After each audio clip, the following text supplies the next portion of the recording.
Fallout Equestria Project Horizons Chapter 33 Black. Advisory warning. This chapter contains a brutal scene which may be disturbing or upsetting to some readers. I've discussed this scene with others and they've convinced me that, bad as the scene is, it should be included. I will provide a link bypassing the scene at the end of the second memory orb sequence. Mutaba. The skip point is on page 1374 and is also a section bookmark. Since leaving the stable for the first time, I'd felt that my life had become one great struggle. Against enemies, or mysteries, or simply my friend's unhappiness, it was always a contest about when the dealer would finally deal me my last hand, when the wasteland would break me in two. It tried. It succeeded in 99. It come pretty close a few other times. Within the push of a safety toggle, but I always got dragged back. Of course, I could have just let go and allowed myself to die, even then, but I couldn't really. I knew that I hadn't atoned yet. I still had hope that somehow I had something else to give. Some comfort, some peace. Anything to draw a bit more of the wasteland's attention to me so that it would leave some innocent alone for a bit longer. And I wasn't broken yet. The Celestia, or part of it, had fallen atop me with a grinding metallic scream punctuated by thumps, groans, and booms. The impact pushed me down deeper and deeper, the cold depths squeezing me as my injuries burned in the salty water. My braces were now weights taped to the ends of my limbs, my tattered barding pulling me down. This was probably where I was going to die, but not yet. Swimming really wasn't a part of my skill set, and right now, as the water rushed around me, I didn't even know which way was up. For all I knew, I was flailing deeper and deeper into the water. I just knew that I floated in the bathtub, and so hopefully the direction I was going was the right one. Then I smashed into armored hull. The metal vibrated with terrible force. I could feel the strain humming through the plates as the Celestia tore herself to pieces. I could hear distant explosions. My lungs burned as I felt my way along the surface. Up, a primitive instinct screamed at me. Breeze. Bubbles started to leak out of my nose as I crawled like a bug. A little longer. Then my head broke through into a pocket of air and I gasped as the groans and screams of metal were mixed with those of ponies. I felt sorry for that. I knew there had to have been acolytes and other initiates who hadn't deserved to die down here with me. One thing was for certain though. Steel Rain would never get the Celestia to fire another shot. If he'd managed to, I didn't see anything stopping him from firing 200 more. But still, I hadn't wanted them all to die this way. I had no way to tell what I was in or where. Suddenly, a pony surfaced beside me, screaming hysterically as she gasped for air as well. Her flailing hoofs grabbed me and shoved me beneath the water again. Wildly kicking hoofs smacked into my head and I nearly lost my precious lungful of air. I could have gone back up, fought her for the ever-precious bit of oxygen left in that space, but I let her have it. Good luck. I scuttled along the overturned ship, hearing swooshing water racing in somewhere. I'd probably put one hell of a hole in the bottom of this thing. I came across a pocket of air no deeper than my muzzle, but it held just enough for me to cough and sputter as I tried to get one or two more breaths. Just a little longer. Just a little longer. There was one last detonation and the plates above me jerked and hammered into my head. Now I was pushed against the wreck as it started moving in the direction opposite of floating. I suddenly had an image of the upside-down ship slamming into the seabed and squishing me into paint. I wiggled and kicked and struggled as I tried to find any direction that was away. Then I felt myself thrust into a slimy morass that oozed into my every nook and cranny as the ship gave a final tired groan. The sludge was being squished like the inside of a red roach, and I was squirted out into water. My legs worked slowly, trying for some progress as I felt the silt swirling around me. My mouth worked slowly. I had to breathe. I had to. Bubbles slipped and I felt my rear legs sink into the sticky gunk. My rump touched down and I sat there as a burning sensation roared inside my lungs. And then coolness spread through my chest. This wasn't so bad. Disemboweling was worse. I felt as if I was drifting away. You win, you bony son of a bitch. Now let me rest. I'm so tired. It'd been a while since I had a nice long nap. I yawned and stretched, then blinked. And blinked again as I looked at the interior of a glassy egg. I gaped at the end of the weird little pod I occupied, opening one eye and closing it. Opening the other and closing it. I winked a few times just to make sure I wasn't imagining it. Yes! I cheered and pumped a hoof. A white, smooth hoof that neither flopped about nor bulged with growths. And no pip-buck. I was alive. Whole. Complete and intact, and for the first time in weeks feeling healthy and alive. How long since I'd had this kind of energy? I saw a little red button in the wall that read release and hit it. I had to wonder what kind of miracle was responsible for my... The door swung open into the stripped out remains of Vanity's bedroom. The bed was a filthy mat and the desk had been pushed against the doors. I was in an egg-shaped pod similar to the ones in the Fluttershy clinic. A little jury-rigged magical generator puttered and humped beside it. What was I doing here? I looked around in astonished worry. Where were my friends? What had happened? A corpse on the bed moved. No, not a corpse, but a pony very near becoming one. Dark hide was covered head to hoof in scars. His cutie mark had been deliberately torn away. Trick pony had been branded in their place. Slowly he crawled out. Goddesses, he was skinny. So very skinny. P21? He flinched away, then slowly shook his head. A filthy mane, so dirty I couldn't even tell what color it was pushed back from faded, golden eyes. A bloody stump of a horn marred his brow. He looked at me as if he was staring at a ghost, and then his lips curled in the smallest of smiles. Priest? The wasted stallion just nodded once.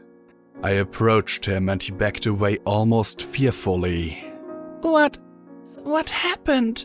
Where are my friends?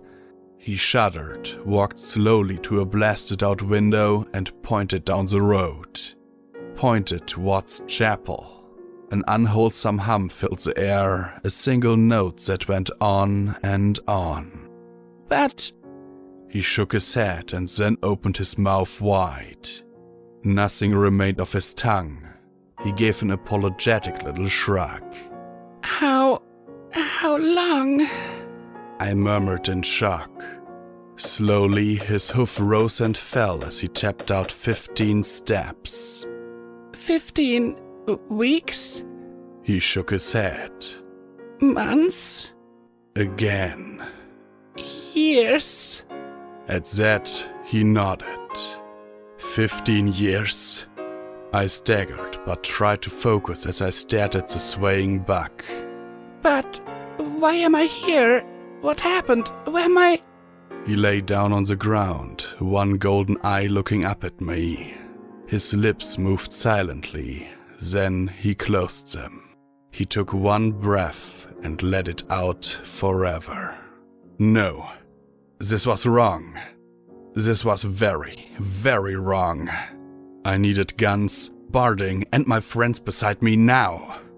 I shoved the desk away and threw open the doors. Huffington had risen. The rest of Blue Blood Manor was a leveled ruin. Only a thin ramp of debris and the corner remained. I looked out directly at the core.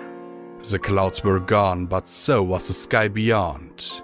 From horizon to horizon, a solid wall of baleful green illuminated the skies in an oppressive monochrome. The core was awash in green light, the center of the green nimbus that sprayed over everything. Shadowbolt Tower rose like a dagger pointed at the heavens, and the land around the island was lit with thousands of fires. That droning bass rolled on and on as if the city itself hummed. I kicked my way down the debris and raced along the cracked road towards chapel. Where else could I go? I passed the first empty and wretched camps. Then a few with earth ponies.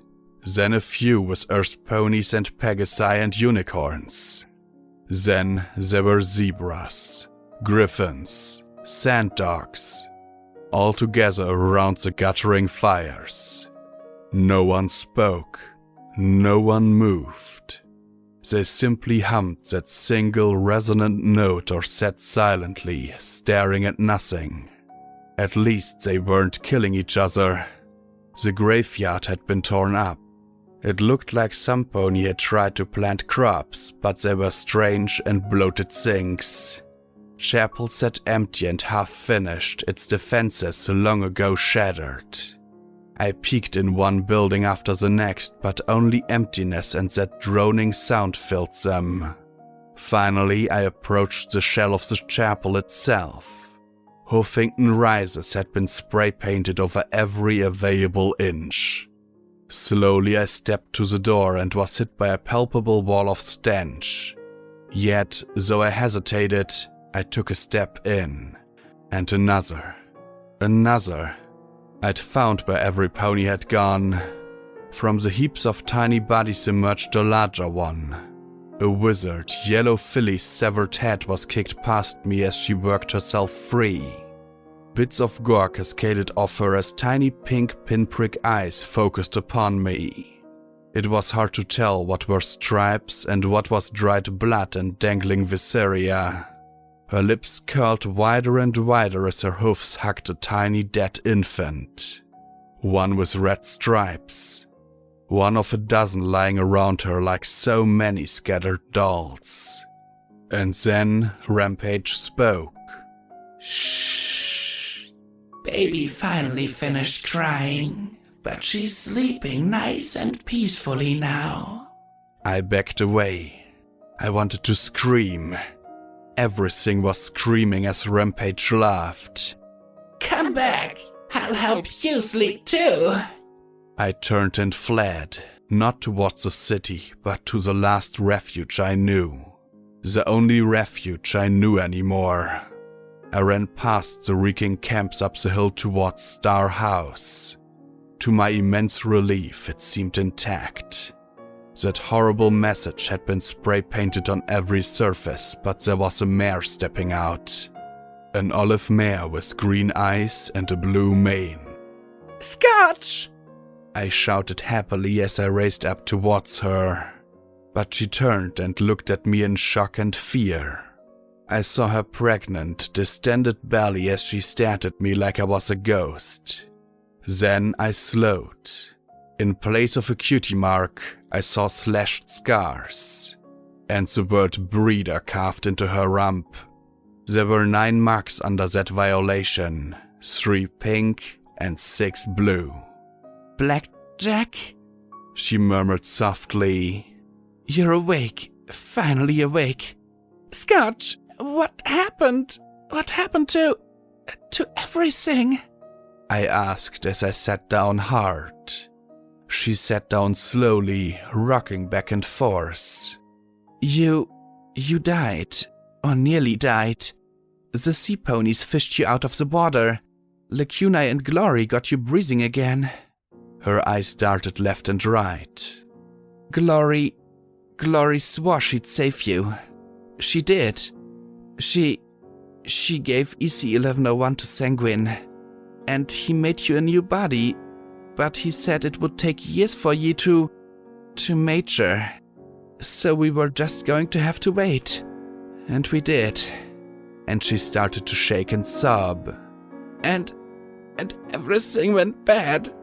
I reached forward to hold her, but she just smacked my hoofs away. There was a war, Blackjack.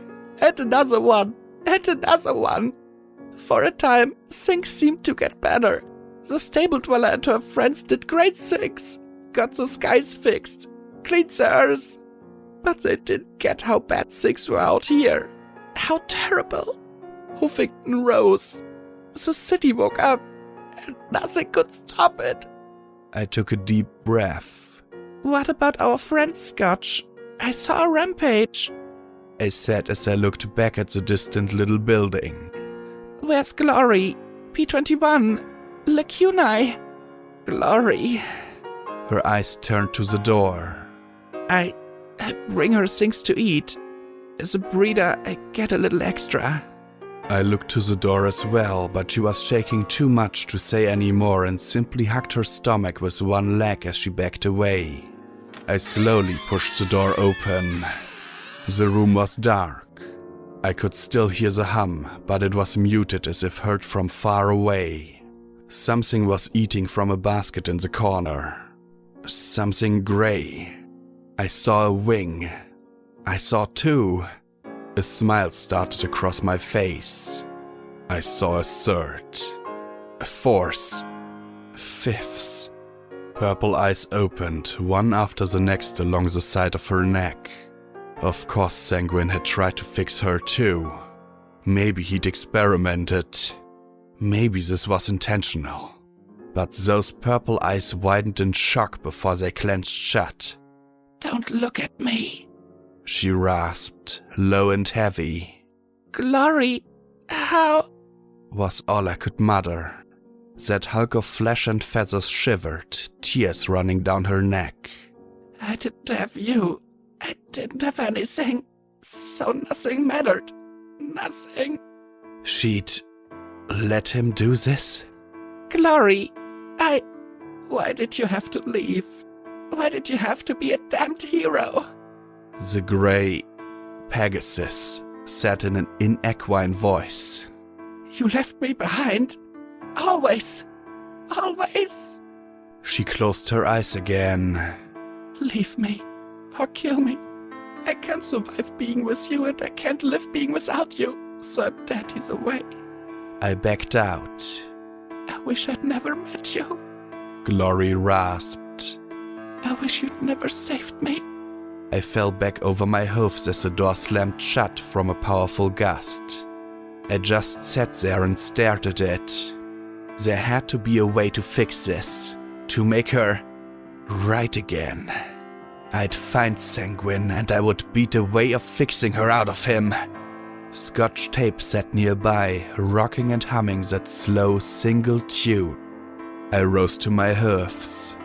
What? How did this happen? What did you mean by Huffington Rose? She started to walk slowly towards the bridge. With EC-1101, Sanguine took the city. The Overlord came to power and used the factories under the city to make weapons. Every pony who'd lost everything in the war came to fight for him. Any mare that could bear foals was a breeder. Any stallion, a warrior. What about the stable dweller, the rest of the wasteland? I asked as we walked side by side. I couldn't believe she would just let this happen. They tried to fight.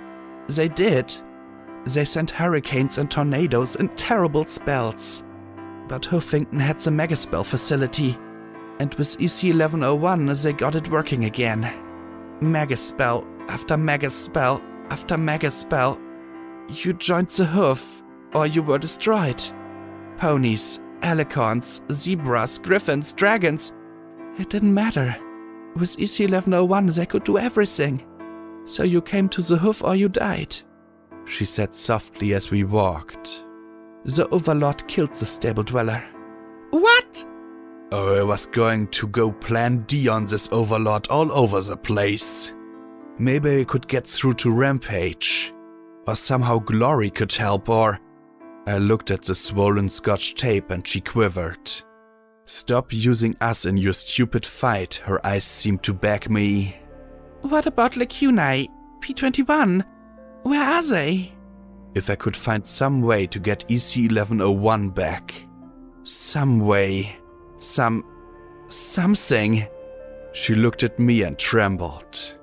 This way, she murmured as she hung her head and walked slowly towards the bridge. I followed after her. She seemed so drained, so empty. I thought being a mother was supposed to be a wonderful thing. Congratulations? Who's the father? Then she looked at me and I shut up. I'd never talk about her being a mother again. There was such despair and hopelessness in her eyes that I knew I could never bring it up. The Overlord, Magina and I are his favorites, was all she said. Oh, damn. Time to shut the fuck up, Blackjack, and start concentrating on putting as many magic bullets as possible into this bastard the second I see him. We walked together, side by side, towards the bridge. A trickle of people were already walking one way or the other across it. Earth ponies, unicorns, ghouls, sand dogs, and others. All humming a common note and moving around as if half dead. If this was peace, then it was at far too high a price. Severed heads adorned the bridge, all species butchered equally and ground down under the hoof. The walls of the core were painted with the words "Huffington rises" in streaks of vivid red. The humming made my head hurt. No, not just a hum. It was like a drill trying to get inside me. It hurt to think about anything. I stared at the glassy-eyed creatures moving as if there were so much machinery. A few ranted, screamed, fought and struggled, but they were ignored. From the few others who showed expression at all, it was clear that these people were more annoyed than disturbed by the outbursts. The towers rose, seeming to stare down at the insignificant meat funneling through their dark canyons. The cracks and breaks in the towers bled green light. Purple lamps and yellow flares made glaring contrasts that hurt my eyes. It was as if every appearance of the city were designed to inflict pain. Who could be the Overlord? Sanguine? Maybe Steel Rain? That seemed more likely. Somehow he'd gotten his hoofs on my pip-buck, been able to use it. My stomach churned and I coughed. The very city itself made me feel like crap. Then I spotted Lacunae. The purple alicorn stood by as silent as a statue. Lacunae! I shouted as I raced to her. She glanced at me, then stared straight ahead again. Lacunae? There was another purple alicorn standing by, staring. And another. And another. And another. I looked at Scotch standing quietly by, waiting. There was a lump of black rubble beside Lacunae. I stood on it and stretched up to touch my horn to hers. I felt the world blur away, except for that annoying hum. I felt the same vast space that had been here before, but instead of a seething mass of whispering voices dominated by the goddess, now there was only the same hum. It was everywhere, inside everything, in the alicorns themselves. Lacunae? I asked, and the word was a discordant jumble echoing and rippling through that single note. Lacunae! I shouted into the humming darkness. Then, soft as a lover, the darkness whispered back. There is no Lacunae. There never was. I staggered back and fell off the lump of stone and onto my rump. Scotch was walking away and I hurried to catch up. My eyes turned to every single still alicorn. I was surprised to see a few males, but I supposed that Sanguine had made them with Chimera. There was no life in any of them. They were simply living machinery now. We passed under a severed purple dragon head hanging from chains. Spikes had been driven into his eyes. I didn't appreciate the irony. Beneath it was written in harsh words that hateful slogan. Goldenblood is the Overlord, isn't he? I asked, pressing my lips together. It all made sense. He'd know about Spike. He'd known about Huffington. He had secrets. He'd probably found some way to survive, and now he was in charge of this nightmare. It'd probably been his plan all along. It looked like I was about to find out. Except, I puked a deluge of foamy water. I guess it was the only thing I had in me. Suddenly I was feeling wrong. Really wrong. But it didn't matter. I was almost to the Overlord. We were in the great plaza where the ministry buildings rose like headstones. The plaza had been torn up by the balefire blast, and horrid green light shot up through holes in the paving slabs. Every building, every person, pony or otherwise, they all hummed that single, uniform note. I wanted to sing. I wanted to scream. I wanted to do something, anything to break up that monotonous note. But I couldn't.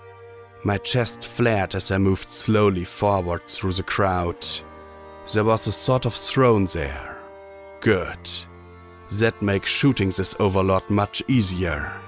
There were mares up there, all of them pregnant. I spotted Scotch on the left side of the throne. I saw a young zebra mare on the right. And in the middle, "Hello, Blackjack."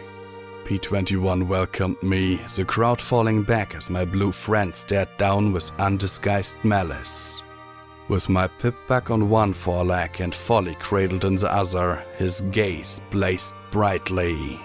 "Welcome to the future," he said coldly as he loaded a silver bullet into the breech and clapped it closed. I couldn't shoot. Of all the ponies ever, he had the right to shoot me. I just sat there, my chest burning as I was pierced by his hatred. "Goodbye." Then he raised the gun and everything went brilliant white.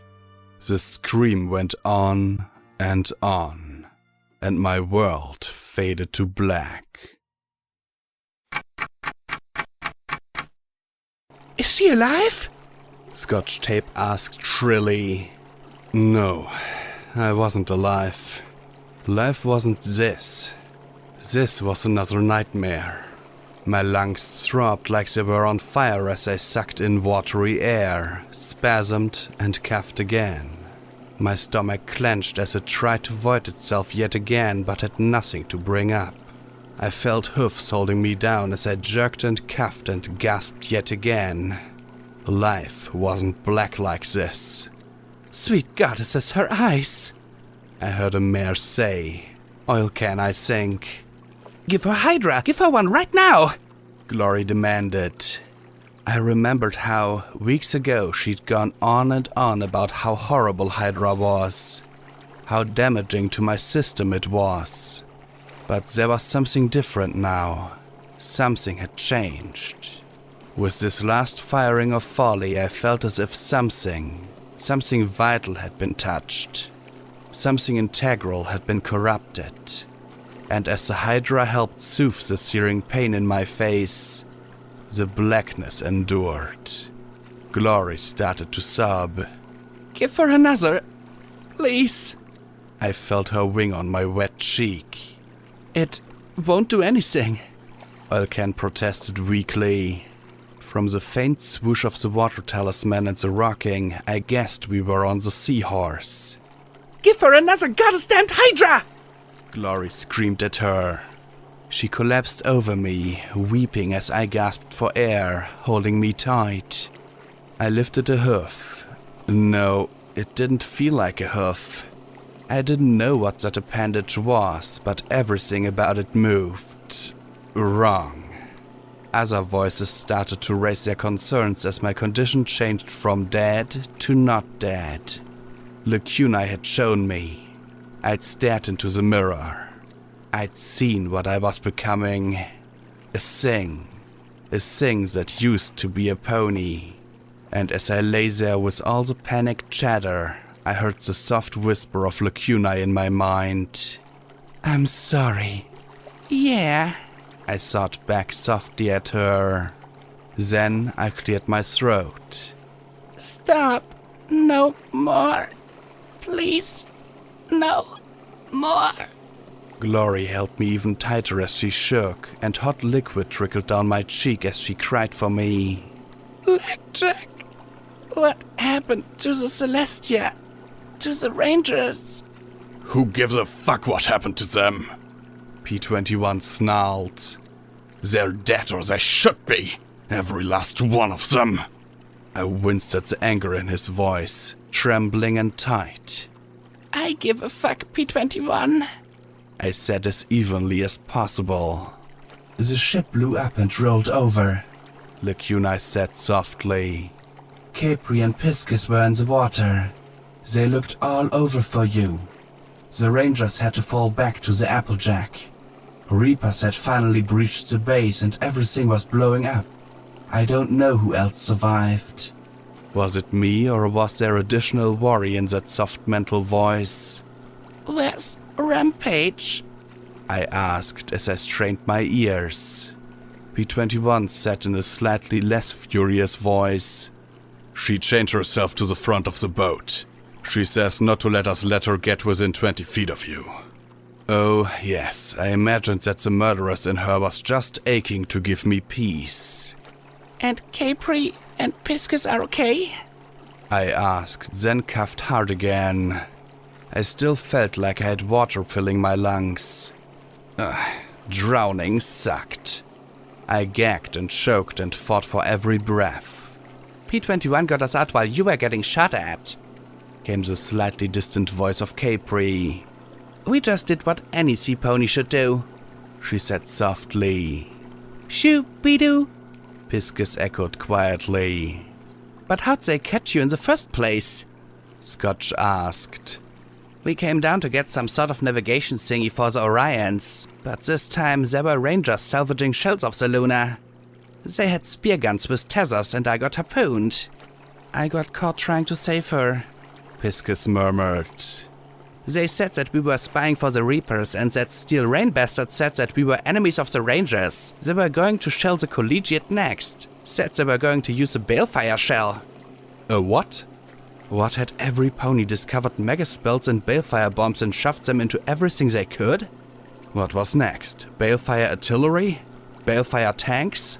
Your own personal balefire gun? Balefire armor? Balefire snack cakes? You saved us all. The professor, my family, all of us," Capri said amidst the splashing. "Thanks," Piscis sniffed. I lay there in Glory's hooves. "Consider it payment for Gemini and Taurus." From the waves came a sad sniffle, then a splash. Taboots cleared his throat. "Steel Rain must have been planning a coup like that for months. He couldn't have used the gun with the Elder still in charge. You just forced everything out into the open. Pretty sure the Huffington Rangers are finished now. They don't have a base to fall back to and will probably have to pull back to Trottingham or Manhattan." I sighed at the stupidity and waste. I'd seen what the Rangers could accomplish at their very best. A hoofful could save the lives of dozens if they were inclined to do so, and some were. I was glad I'd met Paladin Stronghoof, Fruit Salad, and Crumpets. That I'd seen the decency before the callousness and cruelty. I'd wanted to end the war though, and it looked like I'd succeeded. Yay. "What about the Reapers?" I rasped. I imagined I could hear P21 grinding his teeth that I'd even ask about them. "I don't know. Some of them were shooting up the base. After the gun fired, though, I think they're pulling back." I don't know, Oilcan murmured. There was a long silence. A terrible silence. Finally, Scotch asked, "What are we going to do now?"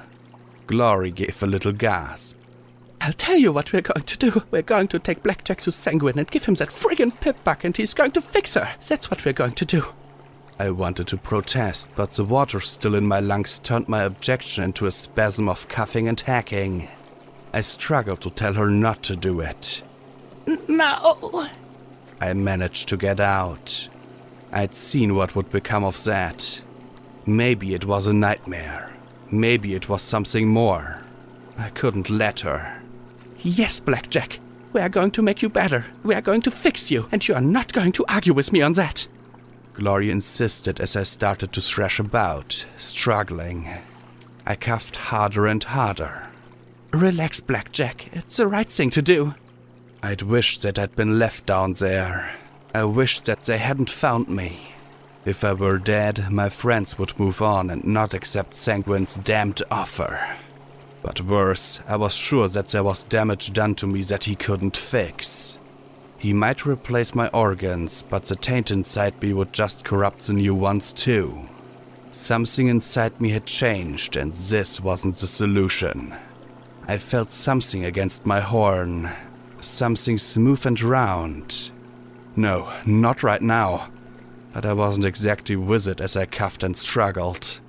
Once I'd fallen into memory orbs by accident. Then I'd had to fight my way in. Now I fought to stay out, but some treasonous part of me made contact as I heard Glory and P21 begin to argue. "Don't do it, Glory. Please. Just let me go."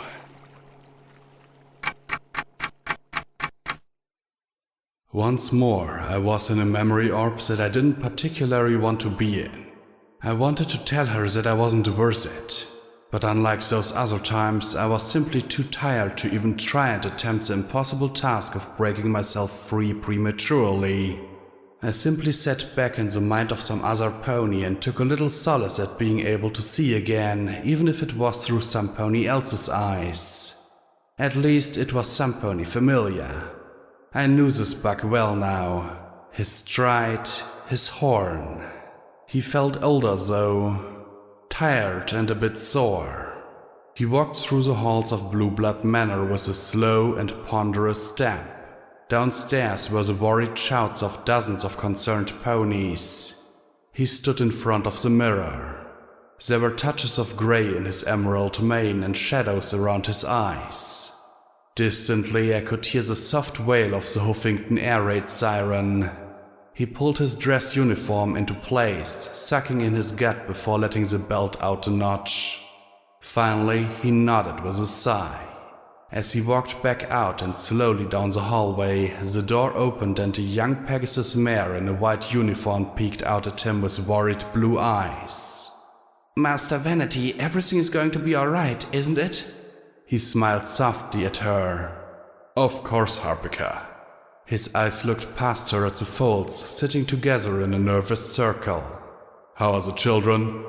"Frightened, Master Vanity, terribly so," she said in a meek little voice. "As am I. I'm telling them all about Wigglehoof and the Wandering Wolves. They worry about the shouting, though." "A fine story, Harpika. Keep them quiet. Stay inside," he said softly, then stepped closer to the door and addressed the fillies and colts. "I expect all of you to be on your absolute best behavior. Listen to Harpika, little ones. She will keep you safe." He beamed a smile at them and received several nervous smiles in return. Yes, Lord Vanity," they replied, nodding obediently. "Keep them safe, Harpika," he said, giving her a little nuzzle between the eyes. She sniffed and nodded. "You're better than your name, Master Vanity." Step by step, he made his way down the stairs. The entrance had sandbags and ponies with machine guns in place. From outside, over the wail of the siren, rose the roar of an angry mob. They were screaming to be let in, their shouting filled with frequent insults. Walking away from the entrance, he trotted further in. The shouts dwindled to nothing and the air raid siren was barely audible over the sound of the orchestra playing. The ballroom was filled with fancy ponies gathered in knots and groups and talking together in low tones. The fear was evident in all their faces. A dapper buck with a snowy mane trotted out into the hall. "I say, that mob outside is getting quite unruly. Shouldn't we be evacuating to the stable?" A blue unicorn mare who looked like she was barely a quarter his age moved up beside him. "The Skyguard ordered us to land before we could reach Canterlot. My little Rosette here is quite terrified." He sighed, levitating a monocle as he looked down the hall at the barricade. "I fear that everything has gone quite wrong." Vanity sighed softly. "I'm sorry, Fancy Pants. I'm going to look into that right now." He gave a polite nod to the pair and continued down the hall. Soldiers hauling boxes of ammo galloped by. He trotted into his study. "What do you mean you're not coming? We've given you a fortune for this very occurrence." Blueblood yelled at the terminal on his desk. Like his younger sibling, his mane was shot through with gray. "You can't do this! I demand to speak to the director immediately, Garnet!" On the screen, a color terminal? I guess it made sense for someone as rich and stuck up as Blueblood to have something like that. Was a ruby-red mare who wore a decidedly smug smile. "The director is otherwise occupied, Prince Blueblood, as am I," the mare said with a snort and an annoyed look that slowly turned malicious. "Save your own ass, Blueblood." "You dare!" Her laugh cut him short. "Of course I dare. I've wanted to see this look on your face for years, and now I finally have a chance. By the way, did you like the memo I sent to the locals? Have they broken down your door yet?" The crimson mare's lips curled gleefully. "I hope they all live long enough to string you up." Blueblood stared at her in stunned silence. Her dark eyes turned to Vanity and her sneer faded. "Prince Vanity." "Lord Vanity!" Blueblood snapped. "I am the prince of this family!" Both ignored the seizing stallion. "Garnet, am I correct in understanding that you will not be evacuating us to the Redout?" "That is correct, Prince Vanity. The director apologizes, but he is seeing to other needs of the kingdom." "You understand that there are children here?" He didn't shout. He kept his voice even, low and calm. She smiled again. "Certainly, but this is a crisis. We can't save..." "There is enough room for thousands, Garnet," he interrupted, his voice hardening as he stared at the screen. "Are you saying you are leaving children here to die? We can send them to you." A dark gray mare ran up behind Garnet. "We have to go, now!" she said, then darted away. Garnet sighed, waving a glittering red hoof. "Coming, Onyx." Then she frowned and looked back at Vanity. "We're stealing the Redoubt. I'm sorry, don't come here, Vanity. Go die somewhere else." Then she reached forward and the terminal went dark. "This is outrageous! I must contact Auntie Celestia at once! She'll set this right!" Blueblood stammered as he started to hit keys with his magic. But there was a green flash and the Elder Prince was knocked away from the terminal. His round eyes looked up in astonishment. "Vanity, what are you doing? We must..." "You must go do whatever you must, as must I." He began hitting keys on the terminal.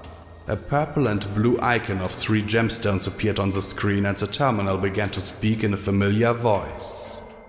"So terribly sorry, darlings, but I'm out of my office at the moment. Leave your message and I promise to get back to you as soon as I can." Blueblood stared in shock as Vanity took a deep breath and closed his eyes. "Rarity, it's Vanity. I'd hoped to speak to you before now. Tell you what I wanted to say. It appears that our time is up, though. We've been betrayed, all of us. If you get this message, I've gone to Elysium. If you can meet me there, then I'll tell you what I should have years ago." The screen flashed and went blue and a message appeared at the bottom. Connection interrupted. With a sigh, Vanity rose to his hoofs. Blueblood stared in shock. You and my Rarity! You betrayed me!" Vanity looked down at his older sibling. She was never yours, Blue Blood. She was never any ponies. She was far too precious for that. Then he looked at the door.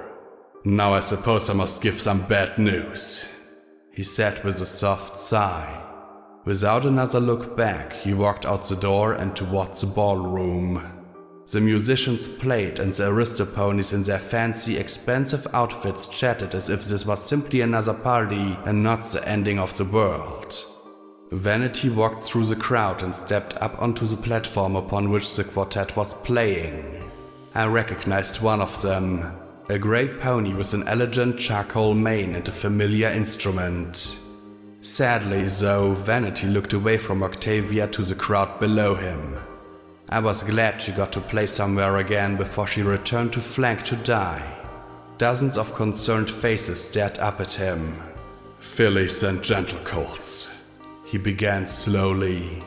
5 years ago, I, my brother, and my nephew came to you with a plan to establish a sanctuary for the elite of the country. Let the bureaucrats scamper away to Stable 1. We would have a shelter of our own design and comfort.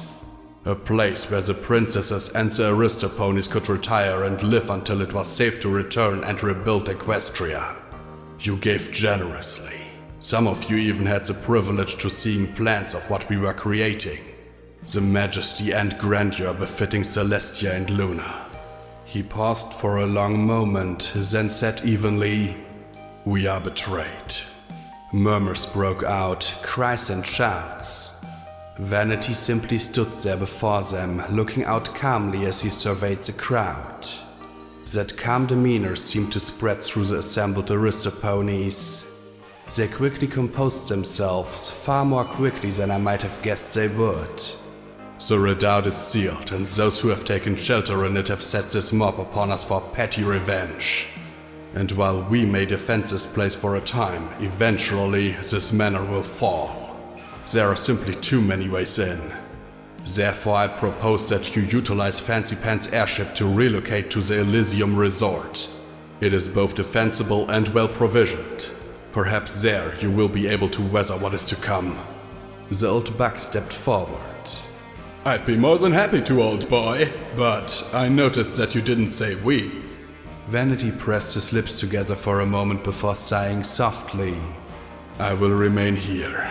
Some pony must pay for this failure. I accept responsibility."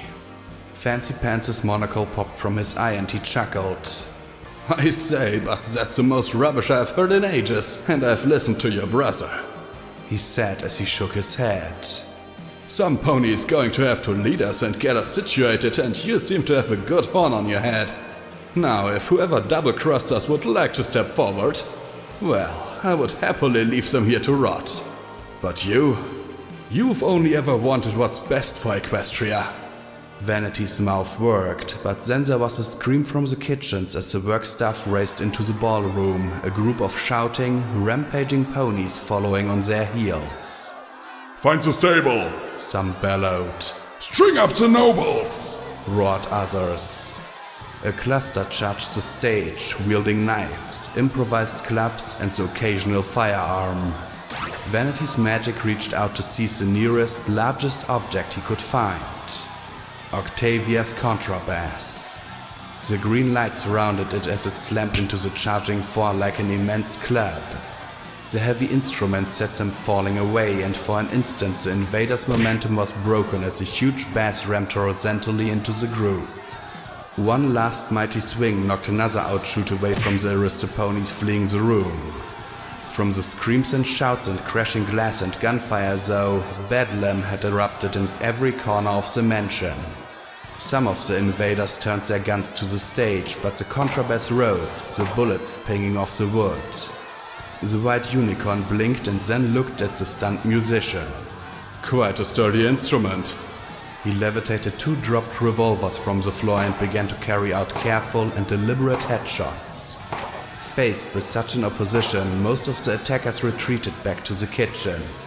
He paused a moment to float the contrabass back to Octavia, who hugged it tightly. "Do you have anywhere safe to go?" he asked as Fancy Pants and his filly walked to the door, the elderly unicorn lifting a dropped sledgehammer. Does any pony? She said softly as she looked up at him with dark, sad eyes. Then the chaos flooded back into the ballroom and she was lost. Vanity turned away and raced to join Fancy Pants. The guards were still trying to fend off the surging masses, but the battle had turned as they were overwhelmed and their weapons ceased. As the Aristoponies raced out, there was an immense crash and explosion that shook the immense manor. The screams built as the chaos spread even further. Fancy Pants and Vanity reached the upstairs hall where a line of sandbags and furniture still formed a barricade. Get over quickly! Vanity shouted at the panicked servants and Aristoponies scrambling for their lives. A few he lifted up and over with his magic as a wave of raging ponies raced up the stairs. Vanity and the few guards left held with bursts of fire from small machine guns for a minute. Then one of the guards ran. Then the other two. And they still came on.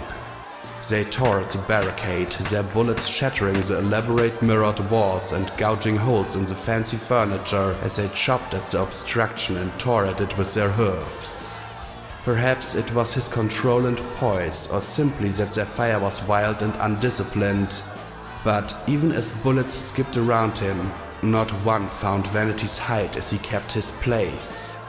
Then he looked over as the door to the nursery opened and a terrified blue eye peeked out. Their gaze met for 1 second and then he looked at the mob. You will not pass! He yelled as his magic reached out for every dropped firearm and wrapped it in his green glow. At once, every single weapon around him levitated into the air and pointed at the head of the stairs and the stunned faces of the mob who realized too late their folly. Then the guns roared in unison as a stream of bullets and gunfire tore the attackers to pieces. More were coming though, and one after another the floating guns clicked on empty chambers. Bloodied, maddened, they came yet again. Vanity lifted a broken chair leg to meet them as they rushed the barricade. Then a glowing sword swept through the throat of one of the attackers as Blue Blood calmly trotted forward to stand beside him. Touch my collection, will you? Trample your mud all over my home, you filthy peasants! Get my coat all dirty! Vanity smiled. You've been working on your swordplay, brother. And side by side, they bashed and sliced the attackers till finally the assault crawled away back down the stairs. Vanity let the chair leg drop as he panted. Now, let us get the children to the airship. A sharp pain tore through his belly as a foot of steel buried itself in his gut. Vanity fell to his side, hoofs hugging the wound as he stared up at the bloody sword floating beside his sibling. You should have kept your hoofs off her, brother. Rarity was supposed to be mine. She was supposed to marry me. He swung the blade and swiped off the blood as he trotted back down the hall. Slowly, Vanity pulled himself to his hoofs. He magically removed the uniform and pressed it to his injury as he looked at the terrified eye peeking through the nursery door. Slowly he smiled. Keep them safe, Harpika. Master Vanity, you're hurt. He took a deep breath, his guts on fire, and lifted his head high. Tis only a scratch, he said as blood trickled down his back legs. Now keep the children silent and safe, Harpika. They're counting on you. Leave when you think it's safe to go. But... He raised his hoof to her lips. Any pain, any injury, any indignity is a small price paid in the defense of an innocent. Remember that, he said with a shaky smile. He nuzzled her gently between the eyes again. Now close the door and don't worry about me. I think I'll retire to my room. I have a very sternly worded letter I need to write. He kept the smile, standing there patiently with that calm expression before she finally closed the door once more. His head drooped as he grimaced in pain and trotted back to his room. He tossed the rumpled, bloody uniform into the trash as he finally took a seat at the writing desk. The sounds of shooting were dying down now. Through the window, I thought I saw some kind of boat thing suspended from a gas bag making its way east. It was already starting to snow as he drew out a piece of stationery and began to carefully write, the blood from his injury soaking slowly into the seat of the chair.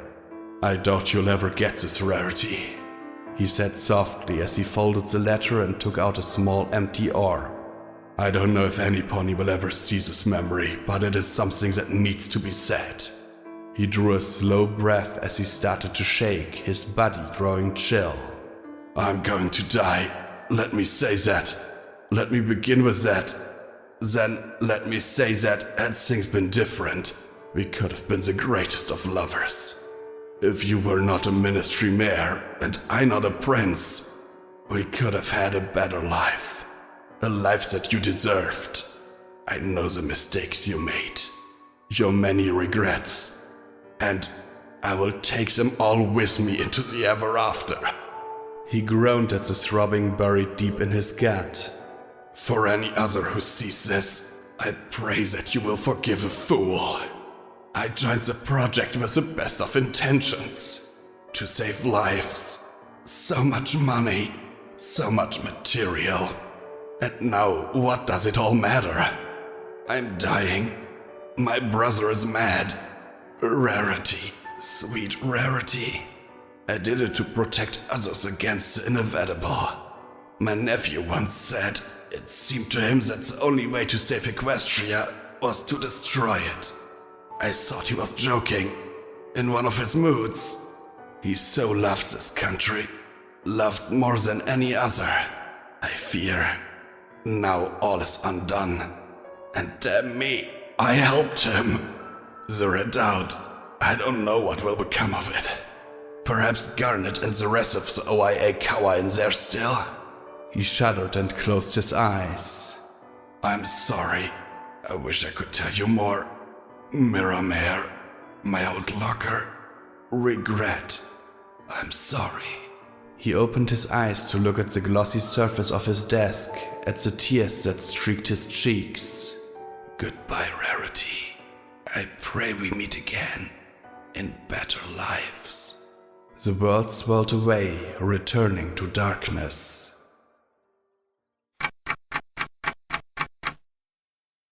I heard the faint swoosh of the seahorse's talisman and the tap of the rain on the roof. Smelled the acrid sweet stench of the bilge and felt the cot around me. My legs felt like something other than legs. The muscles moved all wrong as I shifted in the bunk, but that was nothing compared to my heart. My lungs didn't feel like they worked right anymore either. I wondered if I was turning into some sort of sea creature. Some blind thing that crawled in deep, dark places not fit for pony kind. My pip-bug was gone. Glory! I rasped, my voice throaty and raw. I felt sick and cuffed and hacked as I turned my head about, as if just twisting my neck might magically regenerate my eyes. Then I overbalanced and flopped down onto the seahorse's wooden deck. Glory! I rasped again, my chest clenching in pain as if I were trying to expel my own lungs. Then I heard a terrible little sob, a filly's sob. She sniffed, a snotty nose. She's outside, Blackjack. I need her. I need to talk to her, I said as I turned towards the sound of Scotch's voice and extended a limb towards her. I felt a leg under and I heard her scream a little and jerk away. I shivered as I pulled back. She gasped and sobbed as she shuffled away from me. I simply lay there before saying quietly, I'm sorry, Scotch. I'm not a monster. I'm not, even if I look like one. She sniffed again. I'll go get her. She trotted for the exit, her clopping hoofs receding into the distance. I dragged my body after her. I didn't get very far before more hoofs trotted back towards me. You're out? Don't worry, Glory said from nearby. We'll get you another orb and... I wrapped my legs around hers. Stop! I'm going to die. No! She snapped. No, we're not talking about this. We're going to Sanguine and getting you fixed. She tried to pull away, but I simply held her as she started to shake. Glory, I'm going to die.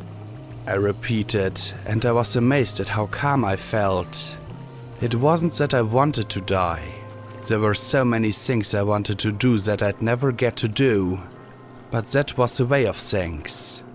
You got your life until you didn't anymore. Don't say that, Blackjack. Don't. Hot tears falling on my cheeks. I smiled as I nuzzled her chest. Her strong heart. So very strong. Let me say it, because it's true, Glory. I took another burning breath. I don't want to, but I am. And I'm not going to give Sanguine the most dangerous piece of technology in the wasteland just to save my life.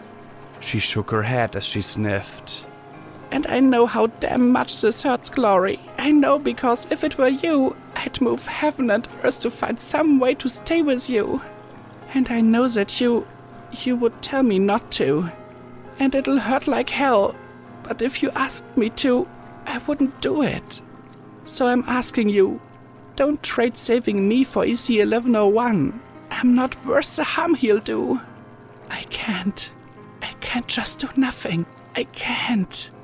She whispered in my ear. I love you too much. I wanted to do so much with you. She sniffed as she shook. Don't tell me to do nothing and watch you die. Well, you could just dump me in the river. One more piece of junk in the water. Who'd notice? I said with a little smile. She gave a curious little hiccup before muttering, You're unbelievable, you know that? She kissed softly right beneath my horn. I won't just give up. You never gave up on me, on any of us. You always came for us. Please, let us try and find some way, any way, to take care of you. All right, I replied softly, making that concession. No Sanguine, though. She sighed as she carefully lifted me onto her back and then into the cart. No Sanguine, she replied as she laid me on my side. I'm sorry, Scotch Boss. I guess I look pretty bad. Did I at least regenerate my cutie mark? I asked as I smiled again. I mean, losing ice is like, whatever, but having my flank shot off? Horrors! She made another hiccup laugh and sniffed. Yes, but your eye... she said softly as she nuzzled my cheek. Hey, the only thing that sucks about not having eyes is that I can't see you. I said as I nuzzled her back. And that I couldn't see my enemies. And that I couldn't shoot anything. And that I felt the panic slowly chewing up my brain. I fought to keep it away, because if I fell apart right now, I might as well pass EC-1101 to Sanguine myself. If a cheesy line kept us both together. Well, she made another of those hiccuping, laughing sobs. That's the sweetest thing I've ever heard, but really, I can't believe that's the only detriment to being blind. After all, you can't... And since my hoofs were limp noodles, I shut her up with a kiss instead. To be fair, it was a very nice kiss. Finally, though, she pulled her mouth away. We're going to find some way to help you. She had to say that. Just like not thinking about what had happened to me was holding me together, the thought of saving me kept her together. I couldn't deny her that. Just no Sanguine, I repeated.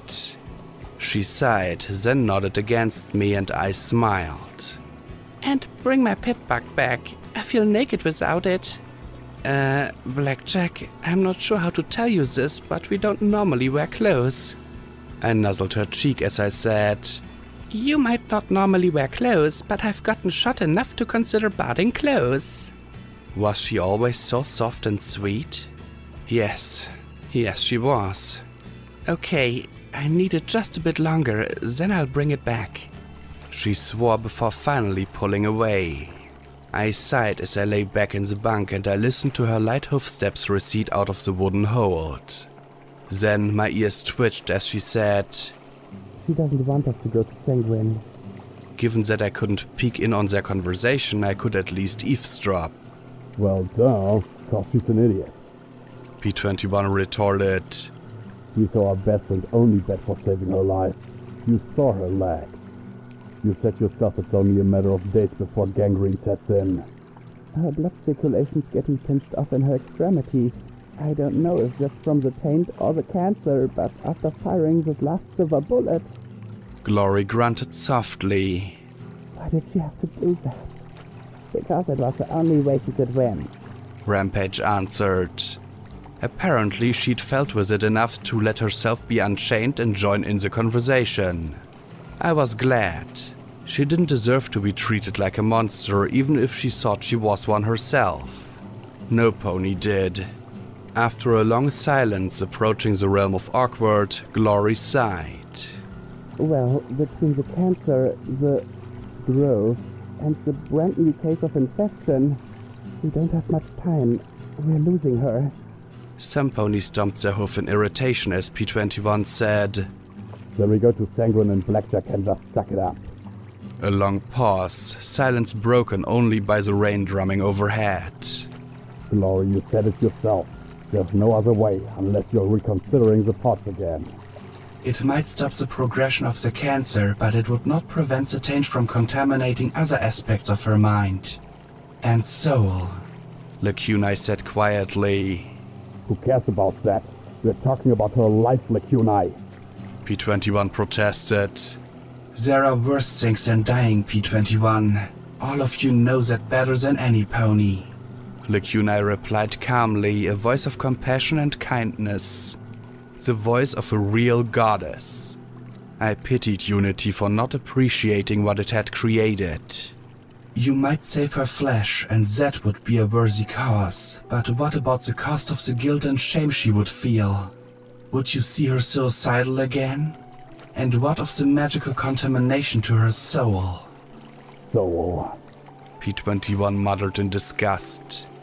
"Actually, there's no scientific evidence for the existence of..." Glory added. Souls exist. Lacunai interrupted in a firm, inarguable tone. Your soul is nothing less than your quintessential self, the pure you. You change that to fundamentally alter your complete being. The corruption inside Blackjack isn't simply biological. It is magical, and that magic is changing her soul into something different from a pony. "So you want us to just let her die?" Scotch squeaked. You should accept the certainty that eventually she will die. Even if she were turned into a ghoul or alicorn, nothing lasts forever. We are born, we live, we wear out, and we expire. Our souls move into the ever after to be reborn or to find another life. That is the natural order of things. When that order is violated, a mistake is created that must inevitably be undone at great cost and sacrifice. That is what makes life precious. Life persisting simply because it is alive is a fool's game bereft of meaning. Souls matter infinitely more.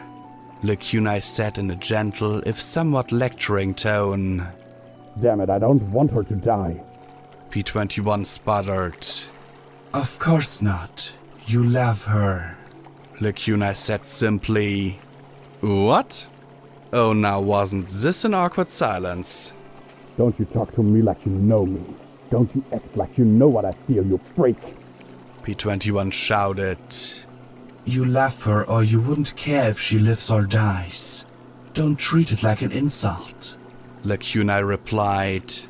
"I love Priest," he said firmly. You like Priest because he makes you feel safe and wanted. Lacunai countered. I winced at that.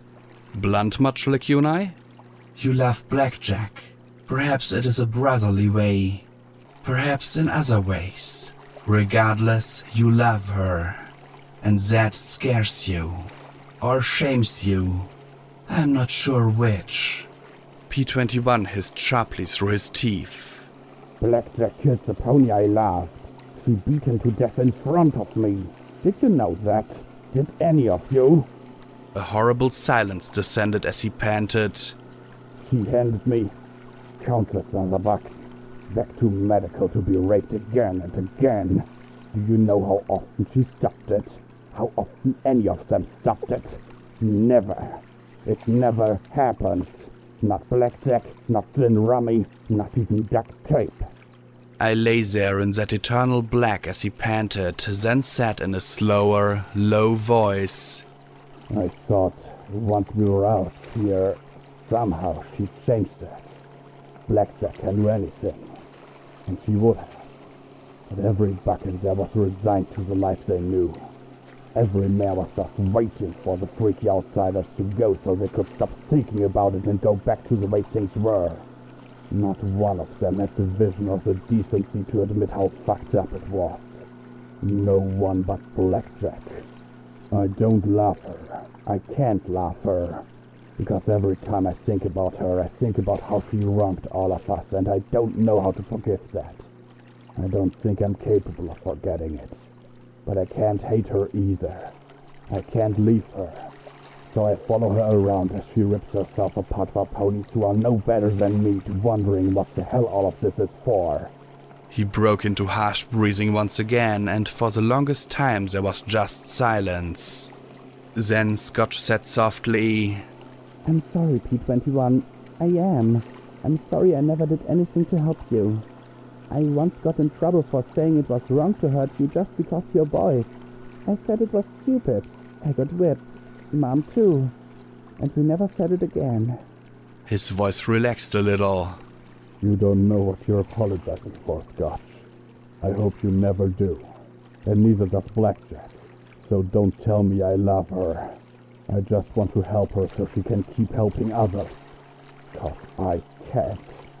I sighed, shaking my head as the rain drummed on and the boat rocked on the water. Tarboots coughed, then said, Not that all the stable pony drama wasn't fascinating, but the captain's been unconscious for at least a day. She'll need some unicorn able to snap her out of it soon. The arguing continued, but it all became fuzzier as I rolled onto my side, coughing hard and feeling knotted muscles struggling and throbbing. My legs hurt like damn, and I wasn't even on them anymore. Every breath was a struggle, and I sighed. Maybe I'd die in a little bit and spare them all the trouble. That'd be the sensible thing, right?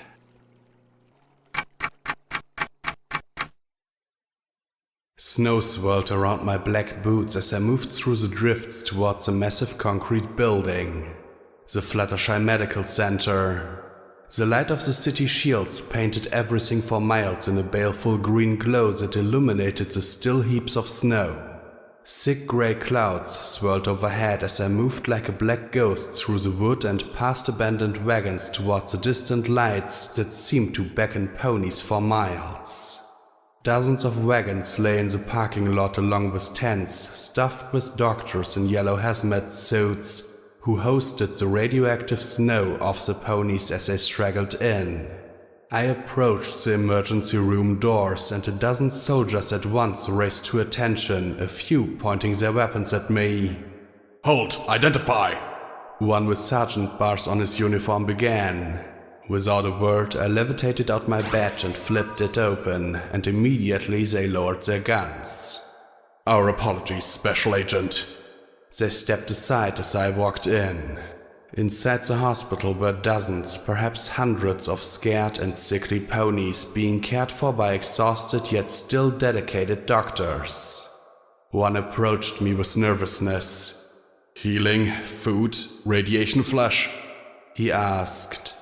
In my EFS-enhanced vision I could see the bright red radiation sickness warning. No, yes, I replied, my voice thick and muffled by the respirator. He directed me over to a spare IV stand draped with pouches of high-strength Radaway. I pulled off the rebreather and began to drink, watching the rats fall away. It's good to see anyone from the government here. Every pony's been scared to death since the shield went up. Most of them are trying to hoof it to Manhattan. They heard it was still intact. There was a questioning tone to his voice as he sought some sort of confirmation. I said nothing. I ate a bar of emergency rations and drank some medicine. What about Philadelphia? I didn't answer again, and he seemed to get the hint. What are you doing in here with those? Demanded the pink doctor as she scowled and pointed her hoof at my armament. I finished drinking the medicine, then calmly took some of the still full Redaway pouches, levitating them into my saddlebags despite the doctor's outrage. The pink mare's eyes went wide. How dare you get out of this? The spell was simple. She went completely silent. The next spell was equally simple as her foreleg was twisted to 270 degrees. She fell to the ground, her mouth opened in a silent scream. The nurse backed away but froze when I looked at him. Finally, I pressed my hoof to the doctor's throat and cancelled the spell as broken bits of bone protruded from her limb. I looked down at her, then said softly, "My business here doesn't involve you. Do not make my business here involve you." Then I turned to the nurse. "I need access to the generators immediately. I have intelligence regarding possible saboteurs." He just pointed to a door on the far side of the atrium, and I nodded once. "Thank you. Leave her. Let her learn some new realities," I said, and with that I left them both behind. I slipped around the perimeter of the massive atrium full of scared ponies. The hospital had multiple redundant power sources, environmental isolation, and supplies to rival a stable for at least several years. Theoretically, it could have become one of the last bastions of civilization. I walked to a door, pulled out a small ruined rod, and pressed it to the lock. A surge of magic and the door opened. Slipping it away, I made my way down into the basement and then the sub-basement. The generators were huge affairs, bigger than commercial skywagons and running the entire length of the room. Besides them were massive cables connecting to the reinforced Huffington power grid. A half-dozen ponies nervously watched both, so it was understandable that they missed my entrance. The noise of the machinery made the silencer superfluous, and 6 shots later I was the chamber's only occupant. From my black saddlebags I withdrew grey bricks of explosives, pressed the remote detonator talismans to them and placed them against the equipment. I merged back into the atrium, returning to where some guards, the nurse, and others were seeing to the doctor with the mangled limb. 2 turned towards me, obvious anger and confusion on their faces. "What the hell do you?" one began. "Zebra commandos have infiltrated the hospital. They've killed a half-dozen ponies already and placed explosives all over the place. You need to evacuate these people immediately." The guard's mouth moved silently. I continued smoothly. "Where's Fairheart?" "She's on the 14th floor," he stammered in shock. "Near the hospital administrator's office." I turned away and he called for me. "Wait, where am I supposed to evacuate all these people to?" That was hardly my problem, and I trotted towards the elevators and magically activated one set of detonators. The resounding boom signaled the severance of the hospital from the power grid. Everything plunged into darkness. From my saddlebags came 4 grenades, and I set them magically rolling away into the crowd. Seconds later, the explosions filled the atrium with screaming chaos. The lights flickered to life as the generators came back on. Smoothly, I left the screams behind as I started up the stairwell. On the 14th floor, nurses were scurrying about. Foals were crying. Bedlam reigned. Some pony mentioned the weather monitoring station to the north. No matter. They made way for me in my black barding coat. I set the magic letters O-I-A and got directed to where I needed to go. In the hospital room were 2 steel rangers, apparently ignoring their recall orders, the hospital head and an elderly buck. The white mare with the medic's cross was saying, "Backup generators are running and these floors have their own independent power generators if the buildings fail." She trailed off at the sight of my guns. "What are you doing with those here?" I suppressed the urge to repeat my lesson. Chief Justice Fairheart?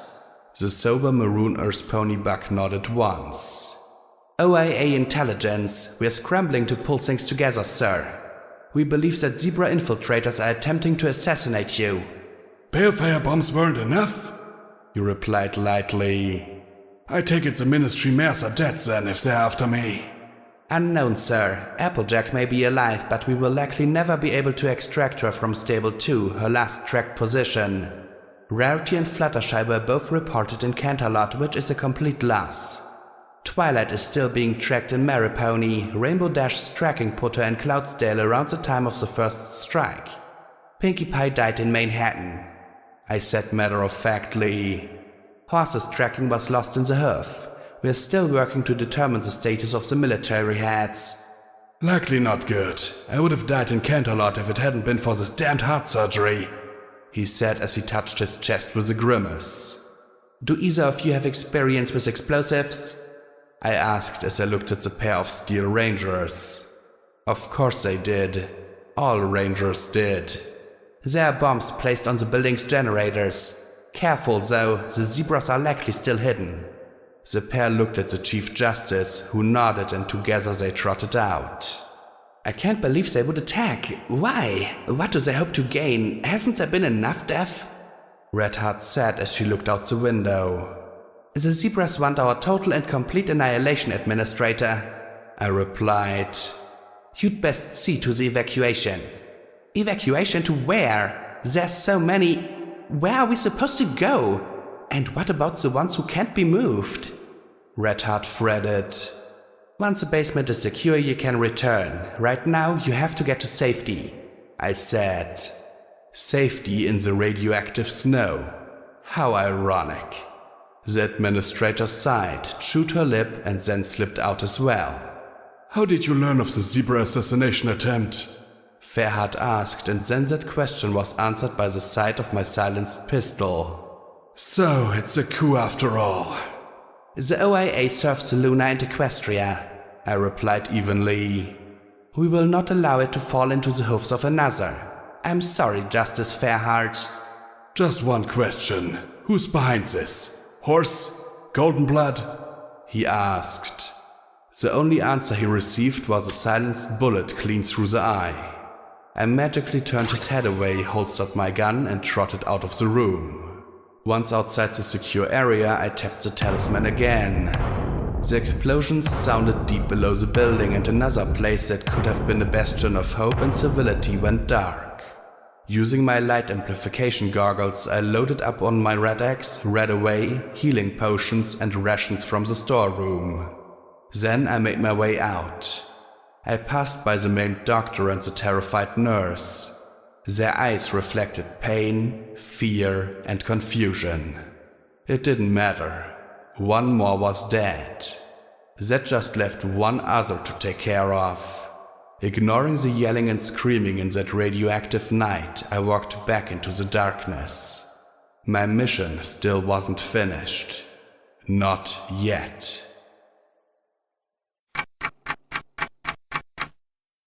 I woke from that doozy with a sigh. Crazy dream or something else? Given my current state, I supposed I could flip a coin to find out for sure. Had I been asleep for hours? Minutes? I couldn't tell anymore. I never imagined that with the loss of my eyes, I'd also lose my sense of time. I couldn't even look at my pip-bug to find out. Well, at least I had my pip-bug back again. Some pony had tied a cloth over my eyes. Better than looking at, well, whatever I had. My friends were still arguing. No, not arguing. It looked like whatever the plan was, it'd come together. They just didn't like it. I can't go and leave her like this, Glory protested. You have to. She's going to need your help. You know what she's giving up for this. Lecunai replied evenly. Seabiscuit will carry the captain. Tar boots, oil can and scotch will watch the ship. The sooner you get there, the sooner you get back. Meanwhile, I can teleport P-21 there and back and get the rest of it, Lecunai pointed out. And I will do everything I can to stomp every pony who wants to keep fighting into glow. Rampage said. Brutus called a ceasefire, but the half-hearts are wiping out what's left of the flashers. BJ wouldn't want us to get her present, but let everything else fall apart here. So if some pony is shooting, they get rampaged.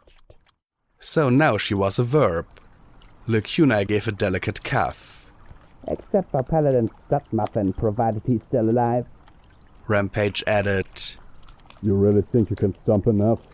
P21 asked. Now that I got a reason to? You bet. Rampage said, then adopted a reflective tone. You know, now that I think of it, I never really was very into the whole Reaper thing. But now that I've got something to fight for, I'm actually going to enjoy this. Plus, I'll be able to sit on Psychoshy, give her the whole mushroom treatment. Mushroom treatment? Glory frowned. You know, feed her lots of shit and keep her in the dark. Rampage replied. Is that how you get mushrooms? That's disgusting. Glory retorted. Glory. P21 muttered. Right. Who cares about mushrooms right now, right? Glory sighed. Let me go tell her. Glory, there's no time and she's sleeping. Let's just get there and back again. P21 said impatiently. I wondered if that tapping hoof was his. Right. Okay. Please keep her safe. Glory pleaded. We'll be as fast as we can. We will. We're tied up to the bridge, so short of it falling on us, we should be safe. You just be safe. It's a long trot out there. Oilcan said in a soothing tone. I heard hoofs trotting closer and sighed. So, is there a plan B?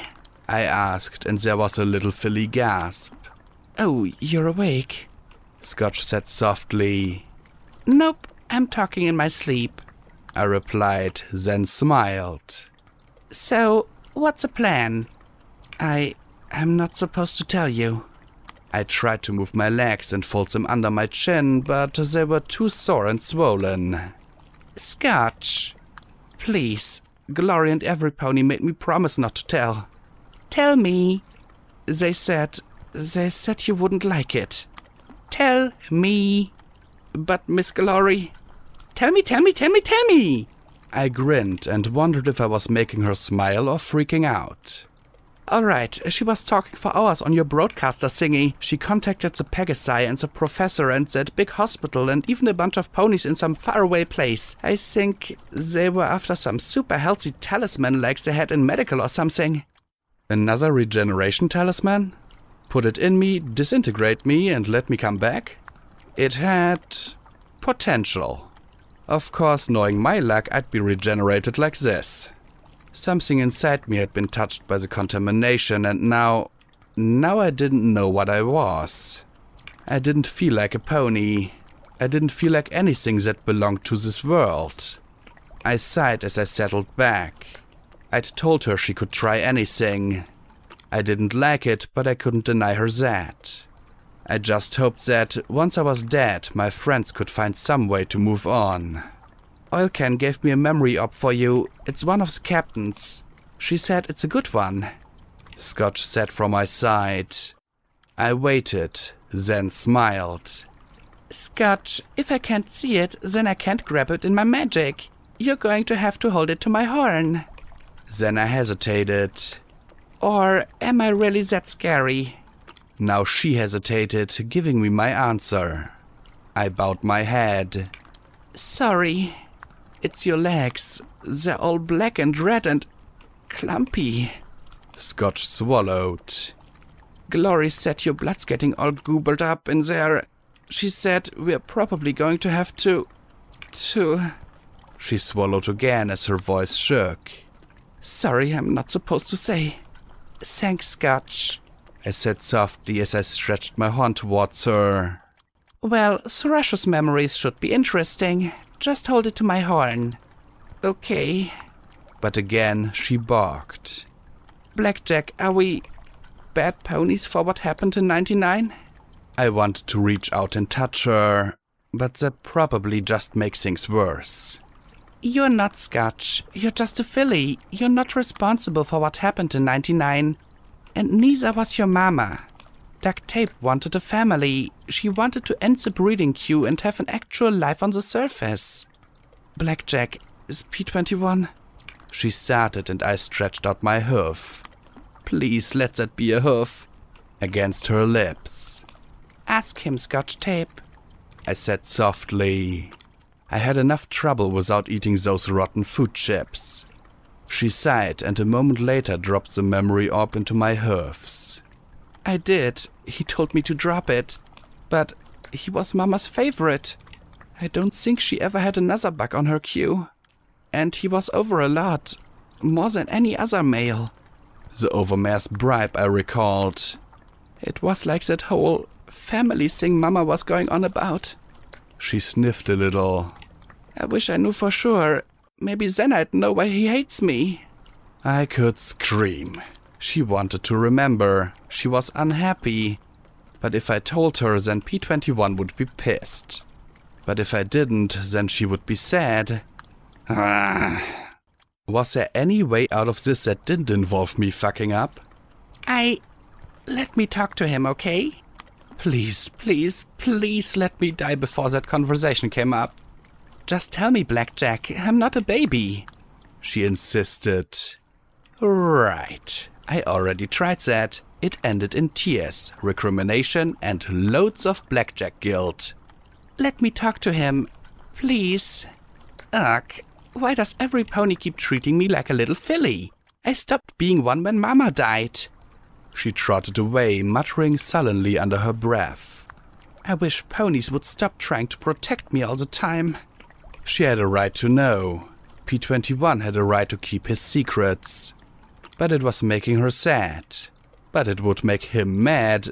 But... Memory orb, now.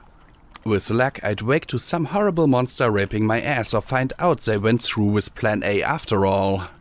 I rolled the orb up my height till I tapped it against my horn and swirled away into memory.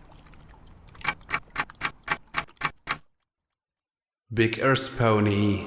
Red. Buck. Macintosh. I remembered his slow and careful walk, his restrained power and casual grace. He trotted through the Miramare Air Station with an easy smile and saw it respectfully returned from the ponies stationed there. He walked up to an open door and peeked in on half the marauders clustered around a table. He might not have been, well, anything like me really, but I really liked being in his memory. It felt comfortable. So, what do I roll to hit again? Applesnack asked as he frowned at all the funky-shaped dice. The yellow Earth Pony smiled and pointed at the piece of paper. Since you're using a heavy gun built into your suit, it's your D8 agility plus your D12 steam armor skill. But you have one penalty for the train rolling towards the zebra encampment. So you drop one of those one die sizes. Unless you want to spend a grid, then you'd negate the penalty. There has to be an easier way to kill zebras. The green bug groaned as he covered his face. Twist grinned across the table at him. Hey, you were the one who wanted to go after them? I was fine taking the bits, but no, Mr. Steam Ranger just has to go blowing them all up. Applesnack snorted as he frowned back at her. Jetstream sighed from behind a folded piece of cardboard, shaking her head before looking up at Big Macintosh. Looking nice, Sarge. What's the occasion? Got a date with your mare friend? Yep. Taking her to billiards, he said with a nod. Nice. Didn't know you were a pool fan. Thought that was more a unicorn thing. Twist said with a smile as she nudged a little pyramid-shaped die with her hoof. In front of her was a weird sheet of paper with a bunch of lines and boxes and numbers and things on it, including a drawing of a buffalo filly in one corner. Well, she likes most animal things that takes her mind off work. Guessing Twilight's got her tying her tail in North Zen's Planet Valley. He looked towards the door. So if that makes her happy, then that's what I'll do. Simple as that. When you tell her, can you tell her boss to leave the magic with the MAS? Last thing we need is more megaspells bringing our enemies back to life. Applesnack snorted. I don't know what Fluttershy was thinking. She wants to save people, same as any decent pony should. Big Macintosh sat around the big grass stalk between his lips. Applesnack snorted again, bit some of the dice and tossed them. They clattered across the table and came up with ones. Ooh, botch! Echo winced. Roll your luck, maybe you'll negate it. The greenback made another roll. The whole table sucked in their breath sympathetically. Oh, critical botch, Echo said as the greenback groaned. Great, knowing my luck, my armor will turn sentient and crazy, or I'll end up stuck in this stupid can for the rest of my life. Or both. The greenback turned back to Big Macintosh. Well, you go have fun. I need to find out if I explode or not, he said as he nudged the dice. The cream-colored buzzcut mare chuckled. Look at it this way. Maybe your gun will explode and kill you, and then you'll come back as a Steam Ranger Revenant. Wouldn't that be cool? Twist asked with a grin. Right, 'cause that's just how any pony would want to spend the rest of his life. An undead pony trapped in a hunk of metal. He snorted as he glowered at the incomprehensible sheet of paper in front of him. Hurry up and roll, Snack. Let's find out what happens to Steelhoofs. Then it's Smiling Jack's turn. Jetstream said with a nudge of her blue wing.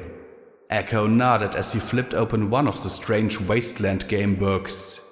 The Pegasus looked up at Big Macintosh as the Earth Pony began to turn the pages. Enjoy your date, Sergeant. He nodded and walked away, followed by Applesnack's plaintive cry. Macintosh just chuckled as he headed out the exit.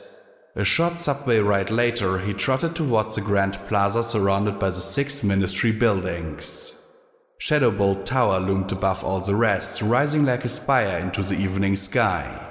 As he approached the front doors, there was a bright purple flash ahead of him, the blue mare in a simple, practical blue dress appearing from it and looking only slightly disheveled.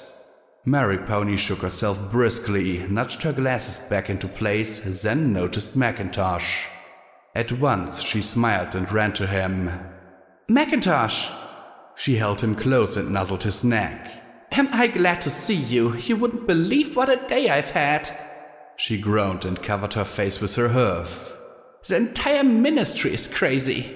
He chuckled and put his leg around her shoulders, giving her a gentle and careful squeeze. Well, at least it was nice of Twilight to teleport you all the way out here. Or was it your magic? Mary Pony blinked, flushed, and smiled. Oh yeah, Twilight teleported me here. Told me to have some fun, in fact. She murmured, kissing him softly. She insisted on it. He flushed politely as he said, Well, I got some decent fun in mind. You should like it. It involves lots of fancy mathematics. Then he paused. If you're interested in the not-so-decent kind. Now it was Mary Pony's turn to blush. We can do that later, she stammered. Ugh, please let this not turn into another marathon sex orb. I couldn't take another one of those. Not that sex with Rarity hadn't been spectacular, but damn, why was I thinking this? I took in how happy she looked to be with him. I wondered if that was how I looked with Glory. The whole trip on the subway, Big Macintosh received a case-by-case analysis of just what was wrong with every pony in the Ministry of Arcane Sciences.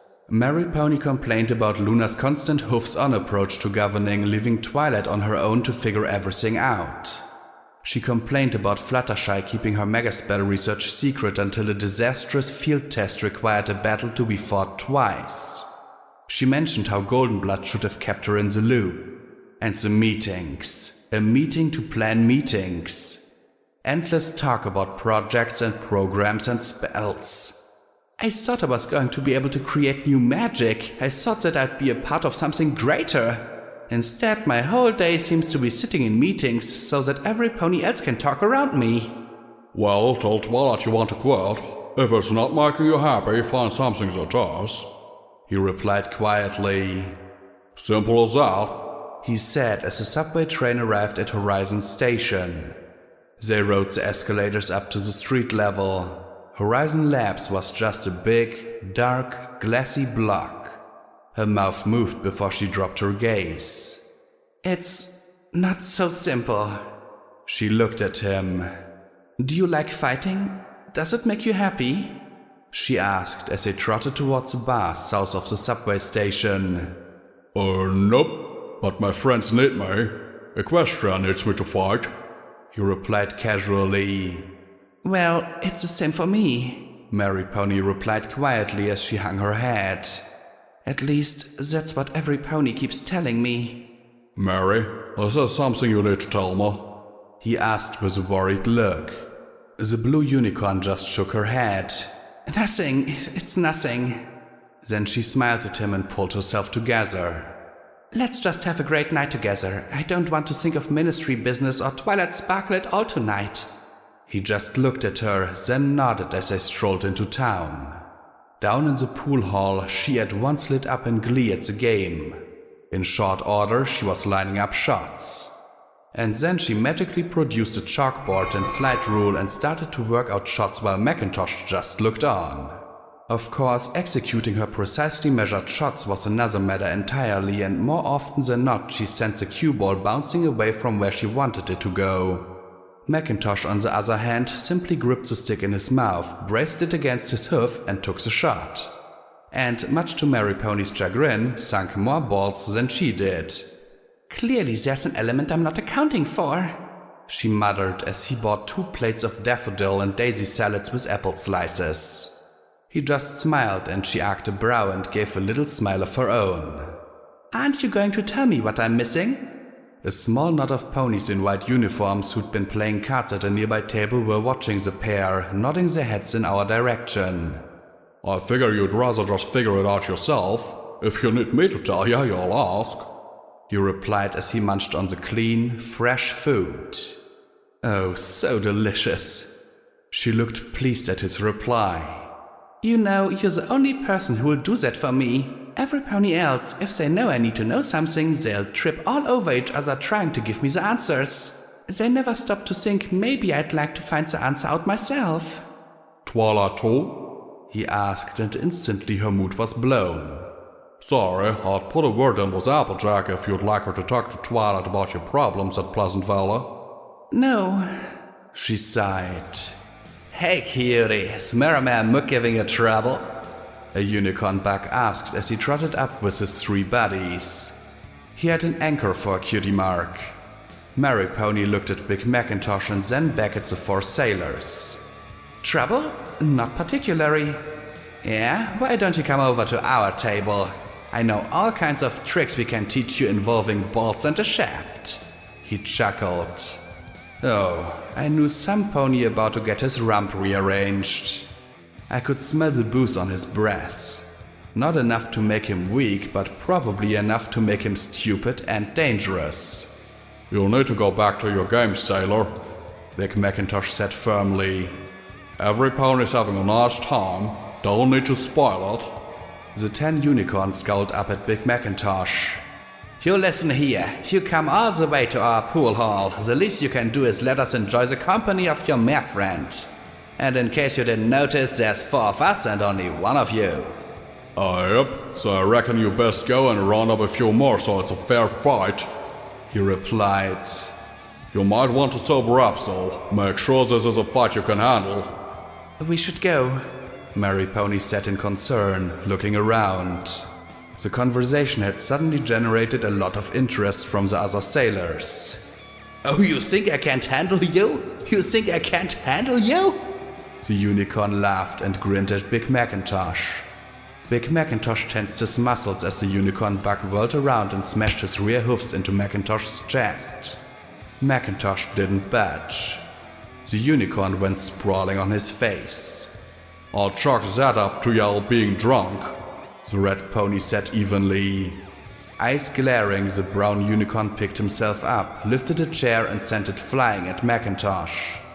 The crimson buck knocked it away with his hoof. And that to y'all being stupid?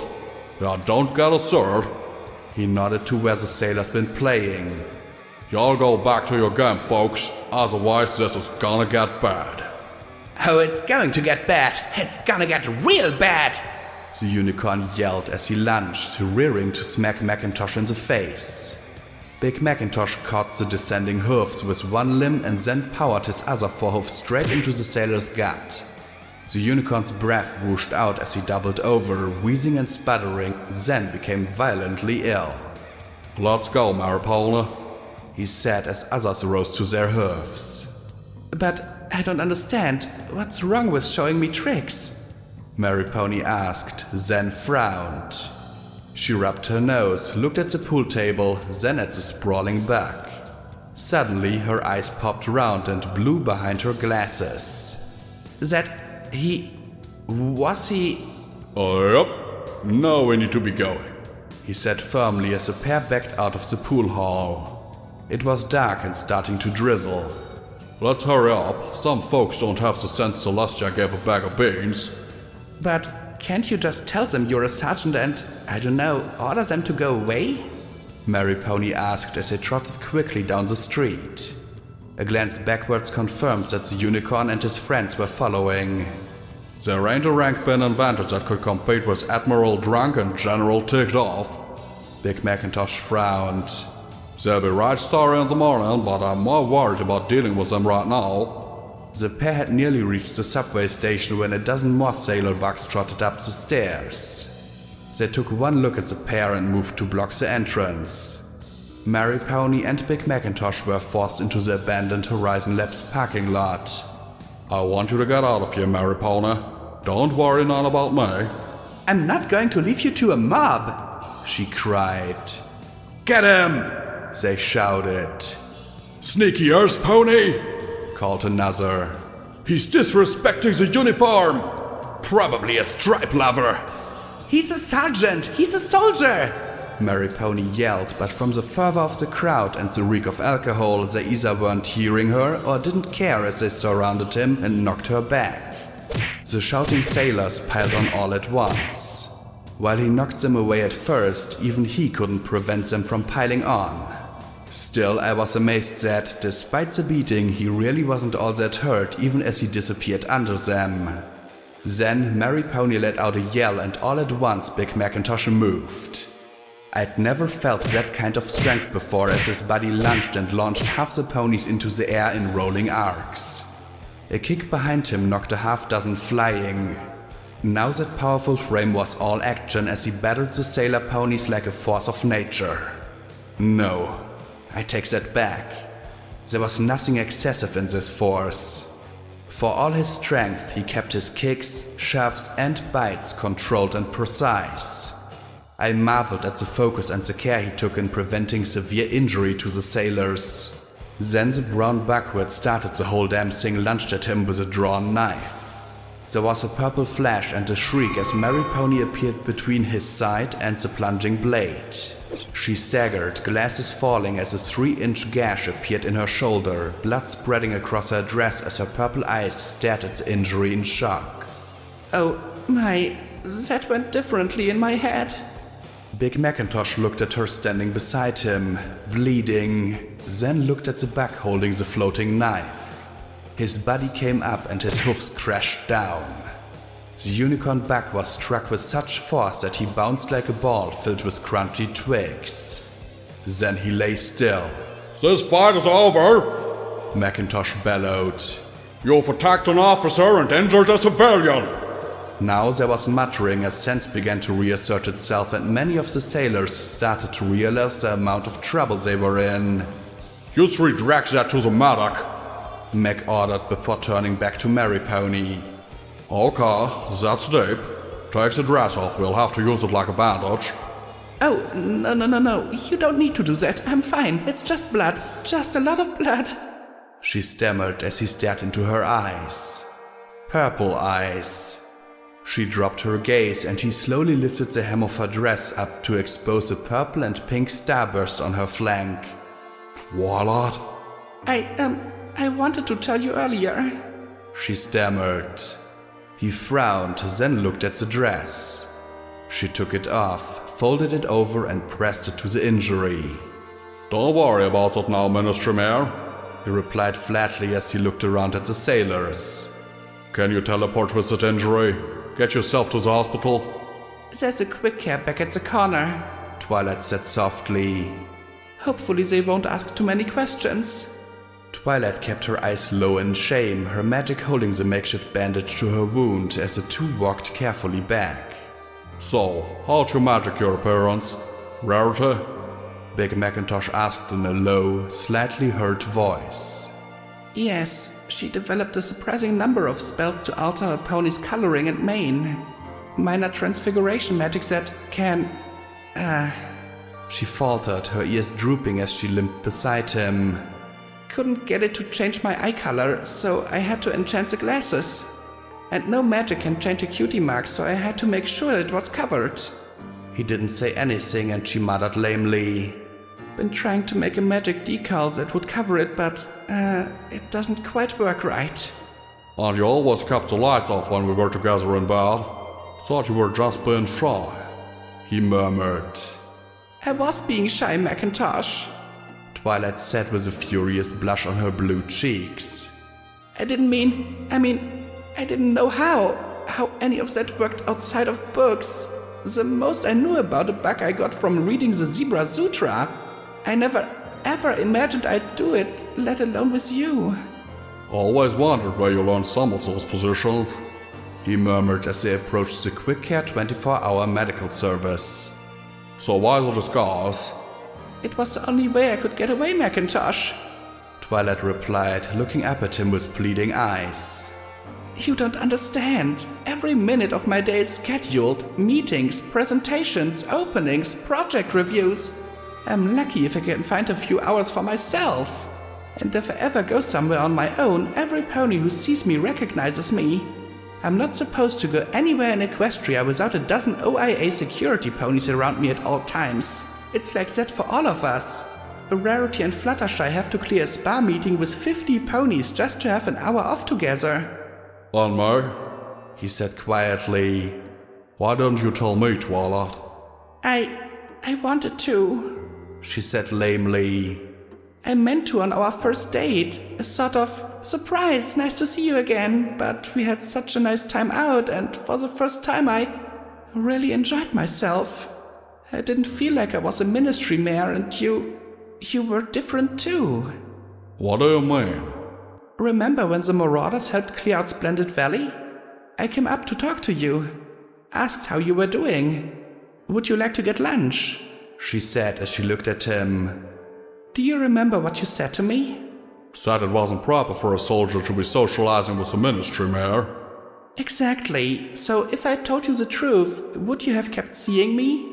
Would you have kept sleeping with me?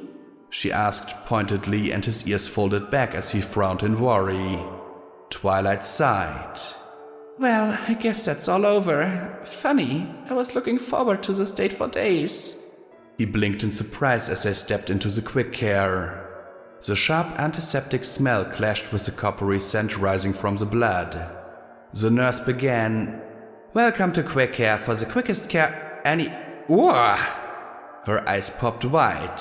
"Oh, this way," the Puce pony said as she gestured for them to come around the counter. "We'll get some healing potion in you lickety-split. What happened?" Mugging, Big Macintosh said. I'll file a report as soon as we're done here. The nurse got a healing potion and Twilight drank it as Big Macintosh put a pencil in his mouth and started to write on a clipboard. The silence was palpable and the nurse kept looking from one to the other. If you don't mind, could you please fill that out outside, sir? We normally only allow patients in the back room." Big Macintosh sighed, held a clipboard and pencil in his mouth and trotted to the waiting room. 10 minutes later, Twilight emerged looking half angry and half confused. The nurse took the paperwork and wished them both well. "She thought you'd cut me, with how we were acting and everything," Twilight said as she turned to face him. "I almost wish you had, then I wouldn't be feeling so bad." She closed her eyes and asked the dreaded question I knew was coming. "So, what now?" Nothing. You go back to the ministry, I go back to the base. That's that, Twilight. She looked as if she'd been stabbed again. "Oh."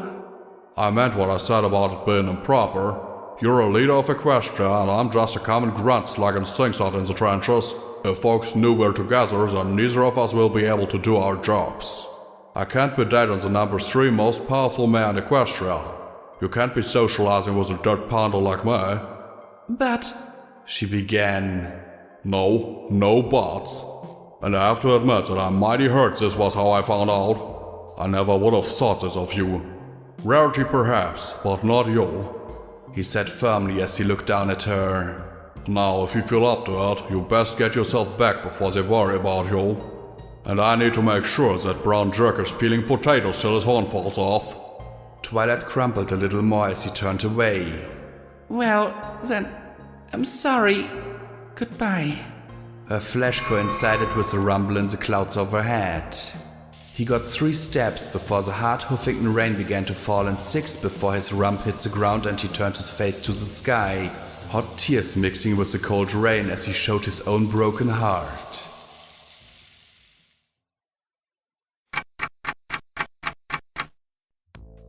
The memory orb ended with me once more in darkness.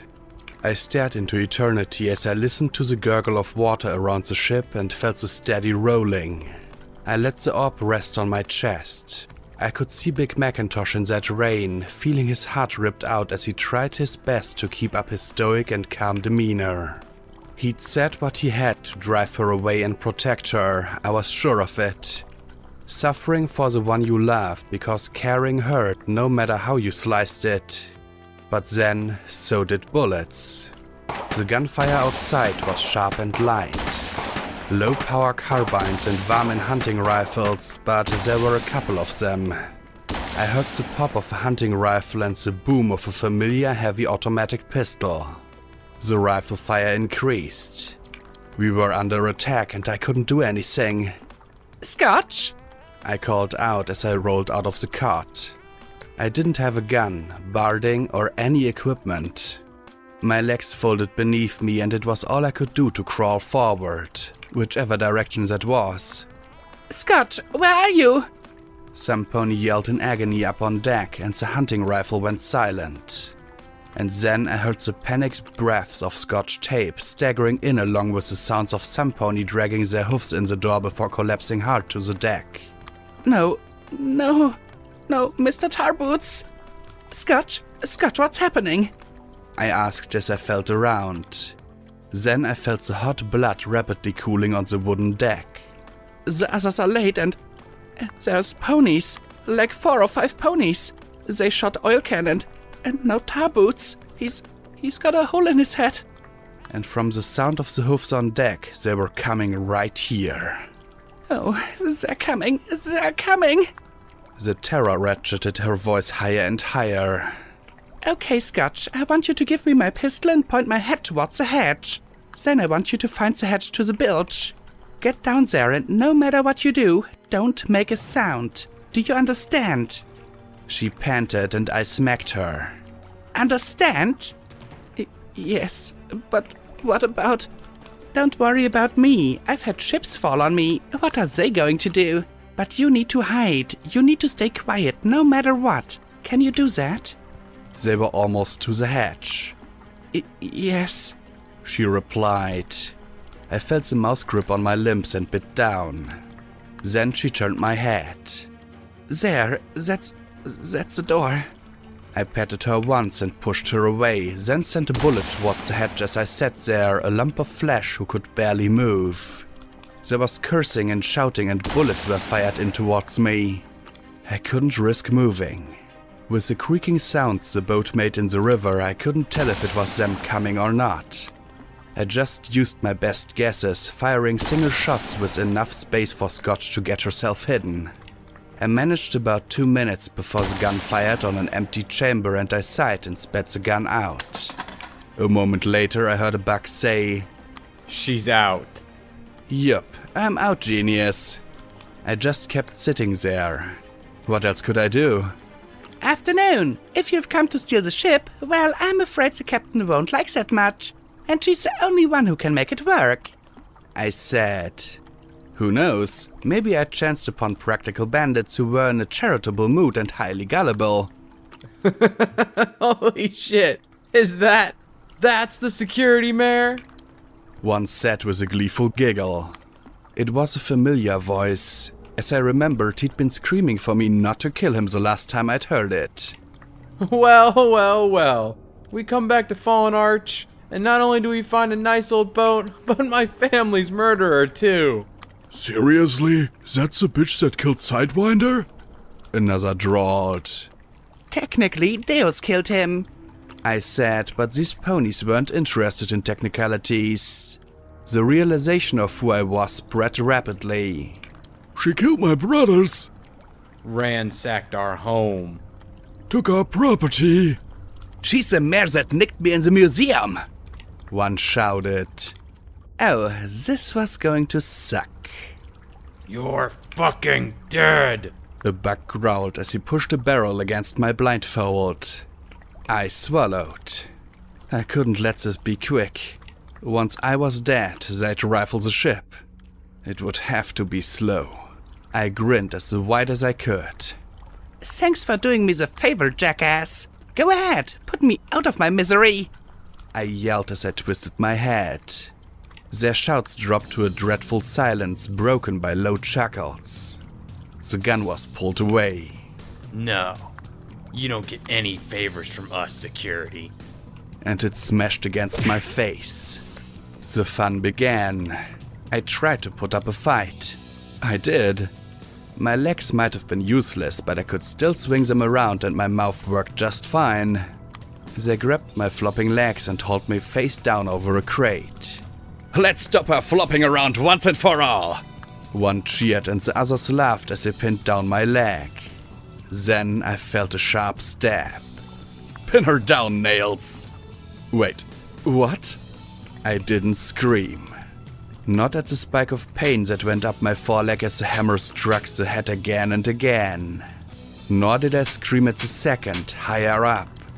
No, it wasn't until the third one, just below where my elbow had been, that I cried out to their laughter. I called them every variant of fuckers I could as my other foreleg was nailed to the floor too. No matter how I tugged, they weren't coming free. Not without leaving my legs behind. My rear legs were hauled apart, and 1, 2, 3. They were nailed to the floor as well. I squirmed and jerked. I couldn't help it. Every move hurt, which kept me moving. How does it feel, cunt? You took everything from me. That was the one from Fallen Ark. I was getting better at picking out their voices. I was barely able to spit out, I left you your life. Yeah, well, let me pay you back the favor.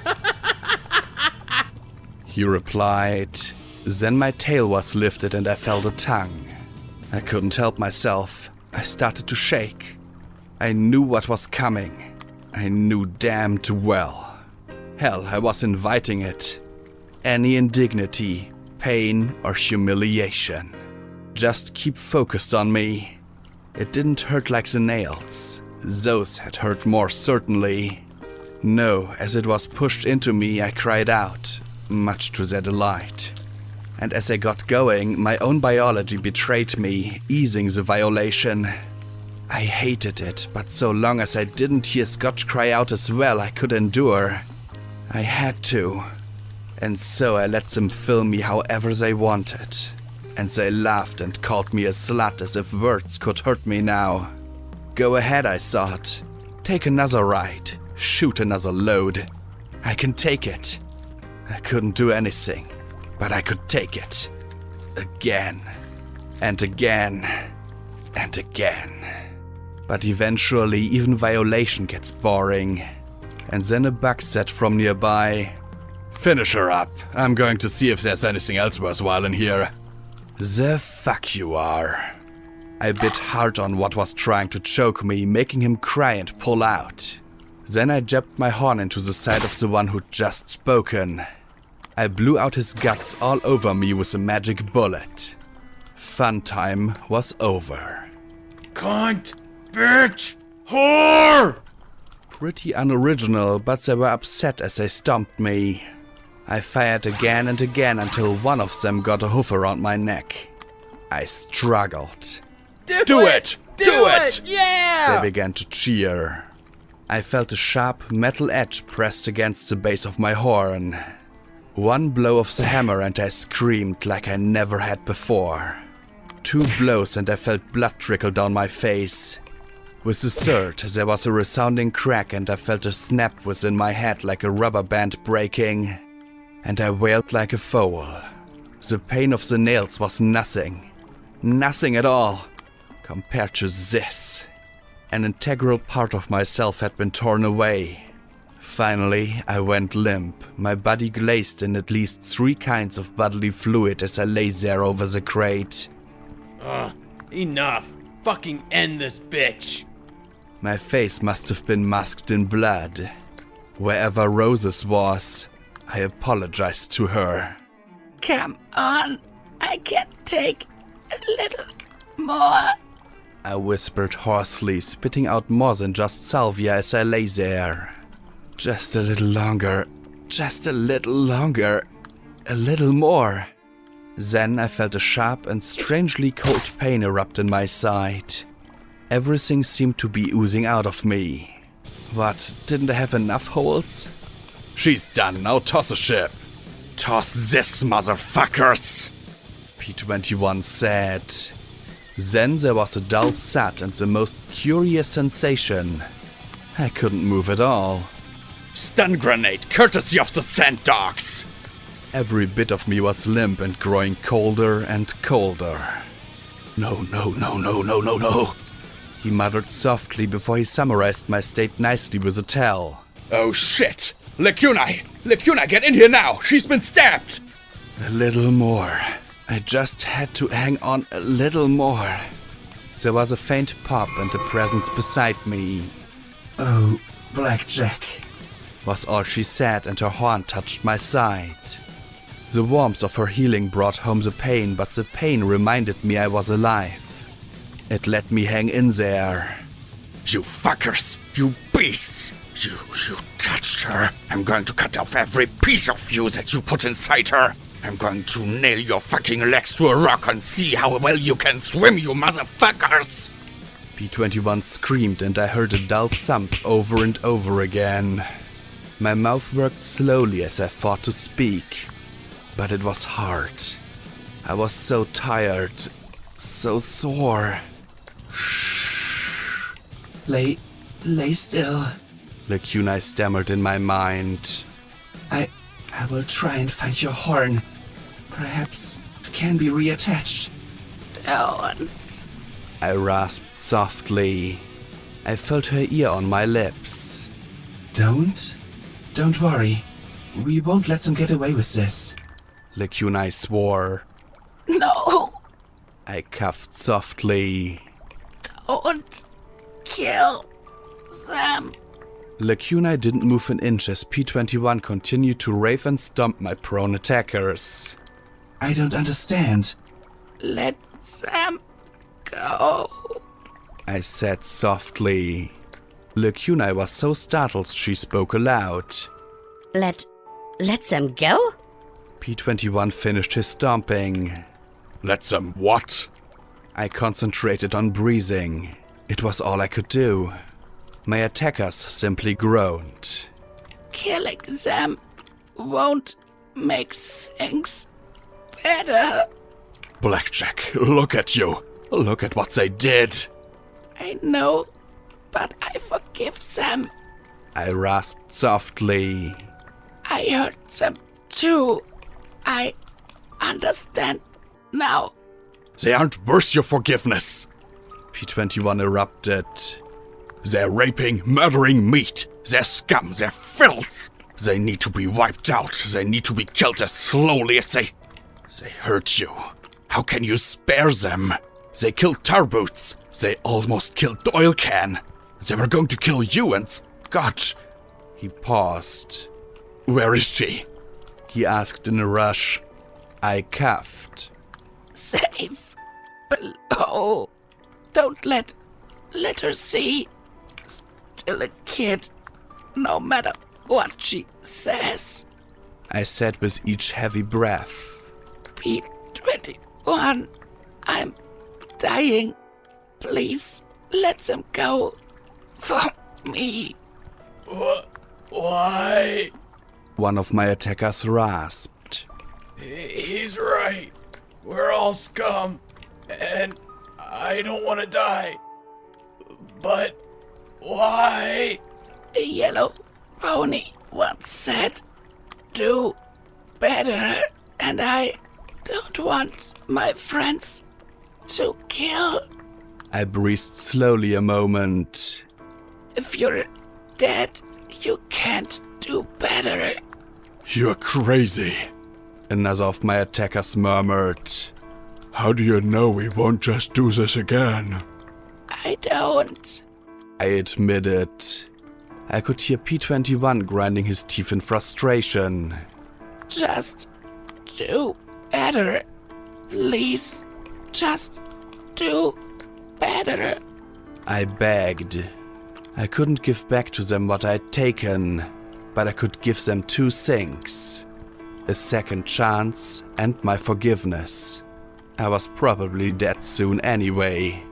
I heard the sound of Lacuna dragging them out. I will remove them per your wishes. I saved 4 more. They might have been scum, completely and totally. They might have been better off dead, and maybe they would do this again. Maybe I'd made a horrible mistake. But they at least had a chance to do better. After that, there was the problem of removing my legs from the floor. With them gone, Lacuna tried prying the nails out, but they'd been hammered deep, and the feeling of them being withdrawn nearly stopped my heart. Oilcan was injured but would recover. Unfortunately, there was no recovering from a case of death. There was only one thing to do. Get some rope and make sure that knife is sharp, I said quietly. 4 tourniquets and some sawing later and I was free. Lacuna set me in the bunk. My whole body wouldn't stop shaking. I thought that my heart would stop at any second as I shivered, but couldn't seem to warm. I felt filthy, like some kind of biological discharge. But I'd saved Scotch and 4 others. For that, I could endure.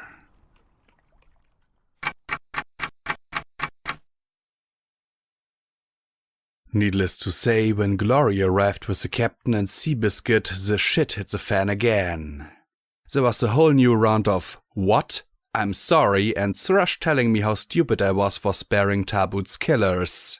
Fortunately, by then Lacuna and Scotch had washed most of the fluids off me and wrapped me up in a blanket. I'd lost 4 limbs and Celestia only knew where my horn had gone. Lacuna had healed the gash in my brow and regrown my horn, but it still felt like a useless stub like the rest of my extremities. The Hydra had done nothing for me. I think I was at the point where my body just couldn't heal anymore. It didn't matter. I just focused on breathing. Scotch had nestled the Fluttershy figurine where my left front leg met my shoulder and let me feel her smooth, pink mane on my feverish cheek. Apparently there were quite a few ponies coming and going all at once. A little bit later there was talking on deck. Then we cast off again. The motor purred and the water jet talisman whooshed. Octavia played her music on my pip-buck. I felt limbs I didn't have anymore wanting to move and join in the notes. Scotch hadn't said a word since she'd emerged from the hold. She just waited nearby. If I was thirsty, she provided a sip of sparkle cola. I was sick, tainted and dismembered, but I worried more about her. Hey, Scotch, what do you call a mare with no legs who's in security? Baton. She began crying. I sighed. Scotch, that was a joke. You're supposed to be laughing. I'm sorry, she murmured. For what? Her silence told me exactly what was. Look, we were screwed, Scotch. The only way we were going to live was to stall. And honestly, you got a whole, intact, healthy body. Maybe your head's been fiddled with a little, but you're going to have a long life ahead of you. I'm not. If there's any pony who's supposed to be put through the meat grinder, it should be me. That's just simple facts. You were screaming. They were doing things to you, weren't they? She muttered softly. I'm sorry I yelled at you. Let me tell you a secret. Come here. I heard her move closer and nudge the card. No, closer, I whispered. I felt her breath on my lips. Then I stuck my tongue out and nailed her ear perfectly. She jumped away and fell over something from the clatter. Blackjack! I chuckled. Because I had to. Because if we all started crying now, there'd be nothing left. You're so weird. I'm dying. I'm allowed to be weird, I said softly. You're not going to die, Scotch replied. No pony as boring as her can be wrong. I assume you're talking about me? Glory said as she trotted closer. Blackjack, I'm so... If you say sorry one more time, I will soil myself right here and now. And it will be nasty. I mean it. Poop so nasty it'll sing and tap dance. I threatened as I turned towards the sound of her voice. She's being weird, Scotch informed her. She's always been weird, Glory replied. I've been interrogating Scotch for details on your miraculous plan to save my life. And if there was a hint of sanguine in them, I was going to find some way to roll myself into the river. Something about a healing talisman? If it cures taint, then I'm all ears. Really, hearing's all I got. I rasped, my throat still raw from what had happened. I could still taste it. Smell it. I'd almost prefer another deep breath of chlorine to clear it out. A healing talisman is involved. We are calling it your birthday present, Glory replied. Details? No details. I pouted. Why not?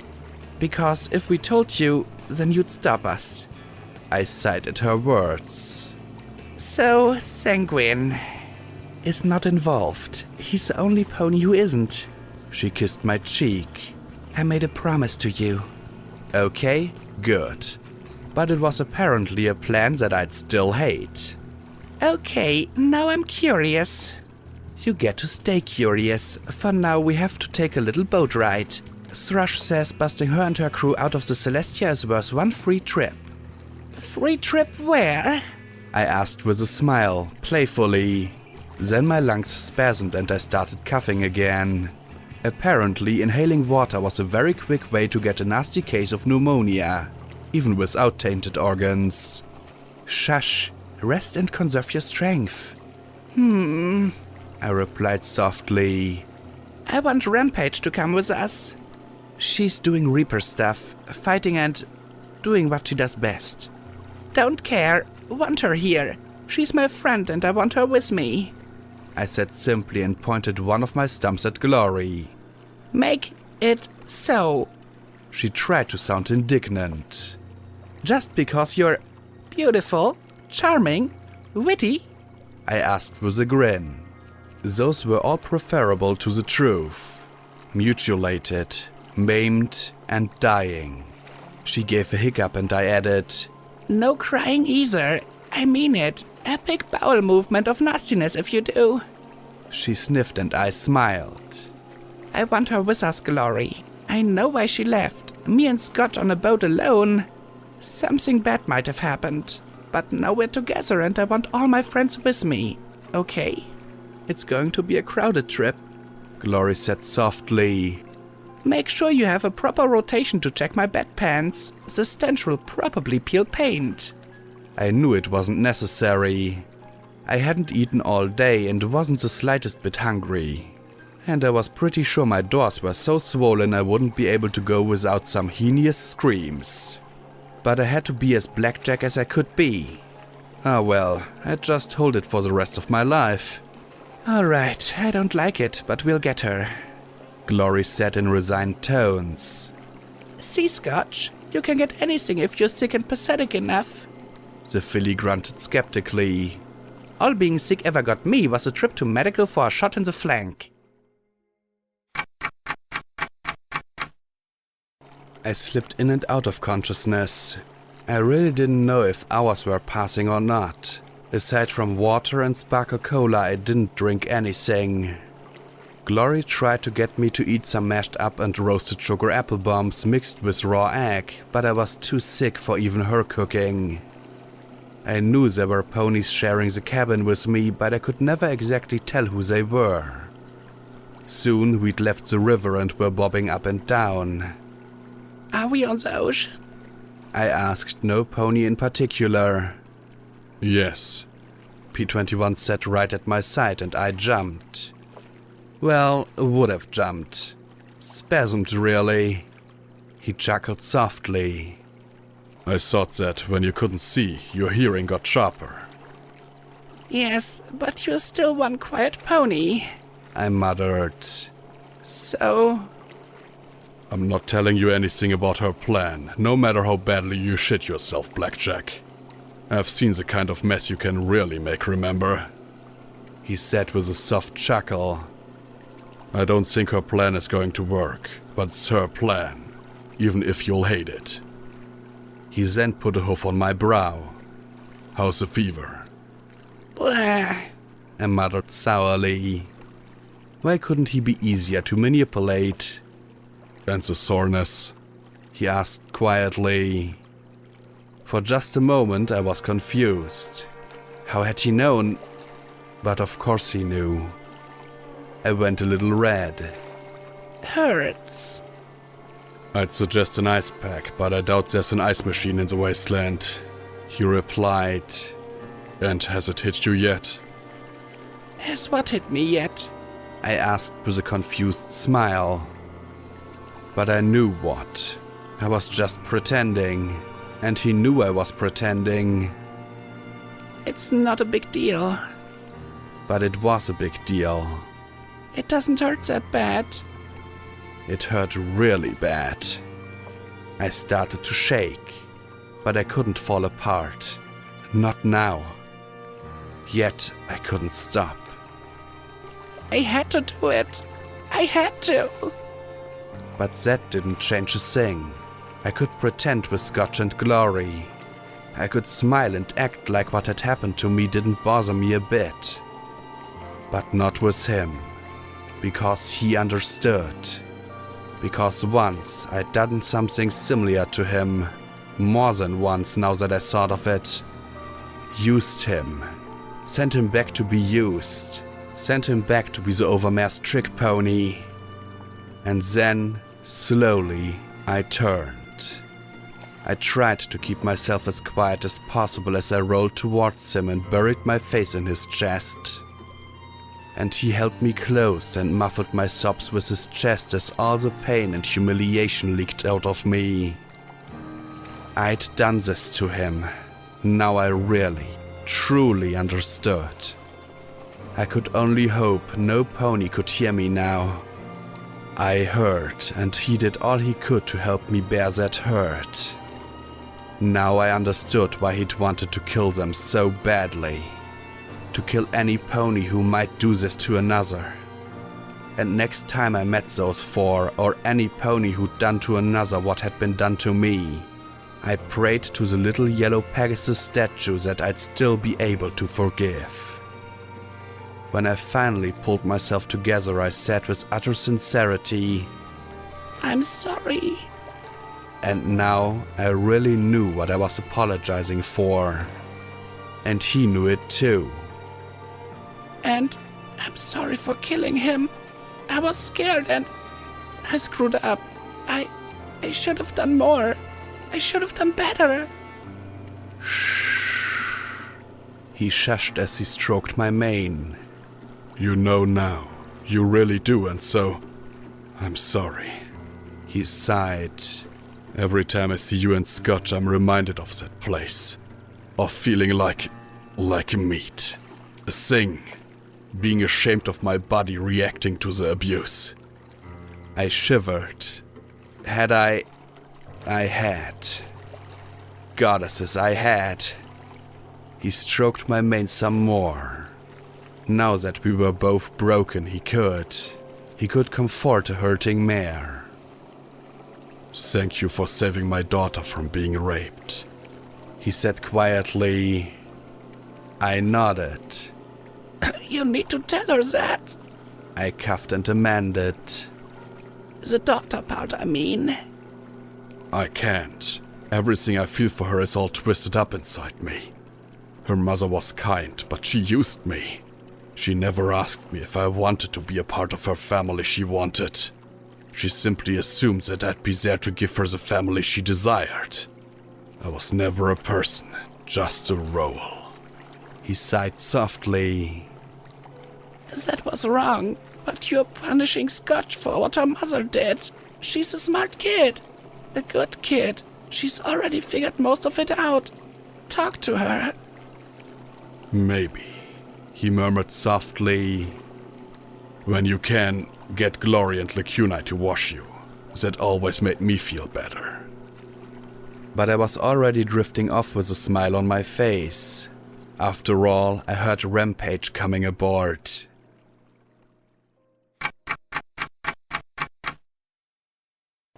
It was nice to sleep without dreams. It was what I imagined dying to be like.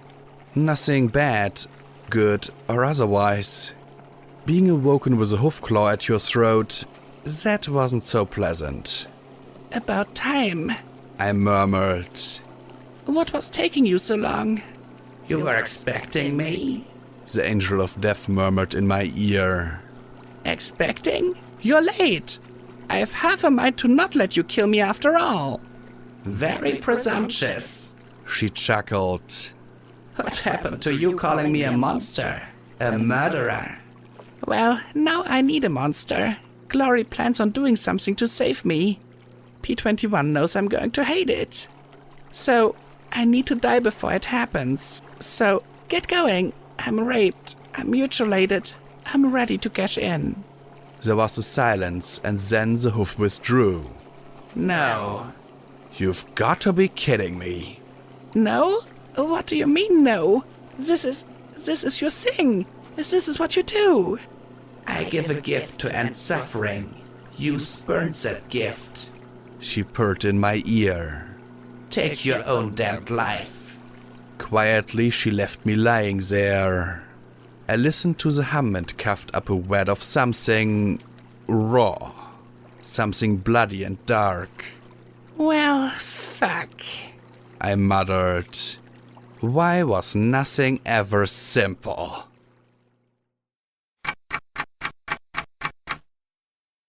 I wasn't sure how long we'd been traveling. Hours? Certainly we should have reached the Fluttershy Clinic by now. Glory and Lacuna lifted me up and floated me out onto the deck.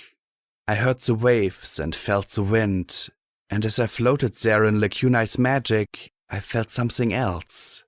A warmth playing all up and down my body. What is that? What's what? Glory asked.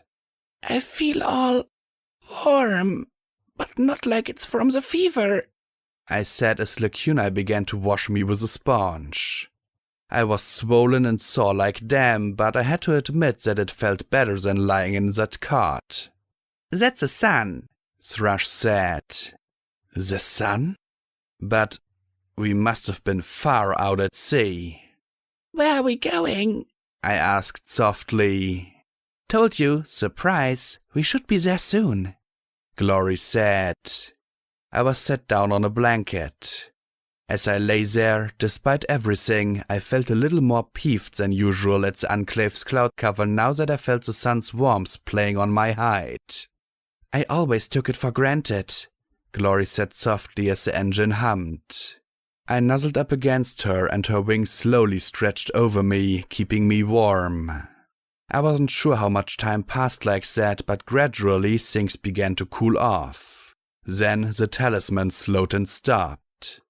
Need to give it a little time to warm up, starting to form ice, Thrush explained. We lay there on the back of the ship as it rocked in the waves. I could hear my heart beating.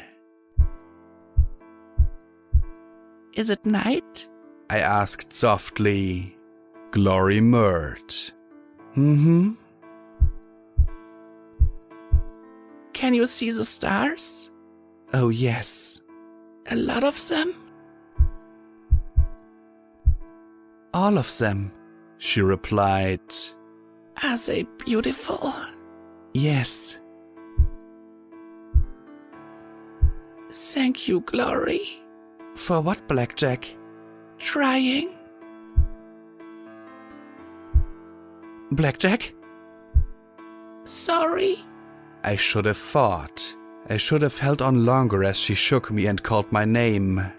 But I was so tired and I could see the stars. They were calling to me. I let go, relaxed, and died.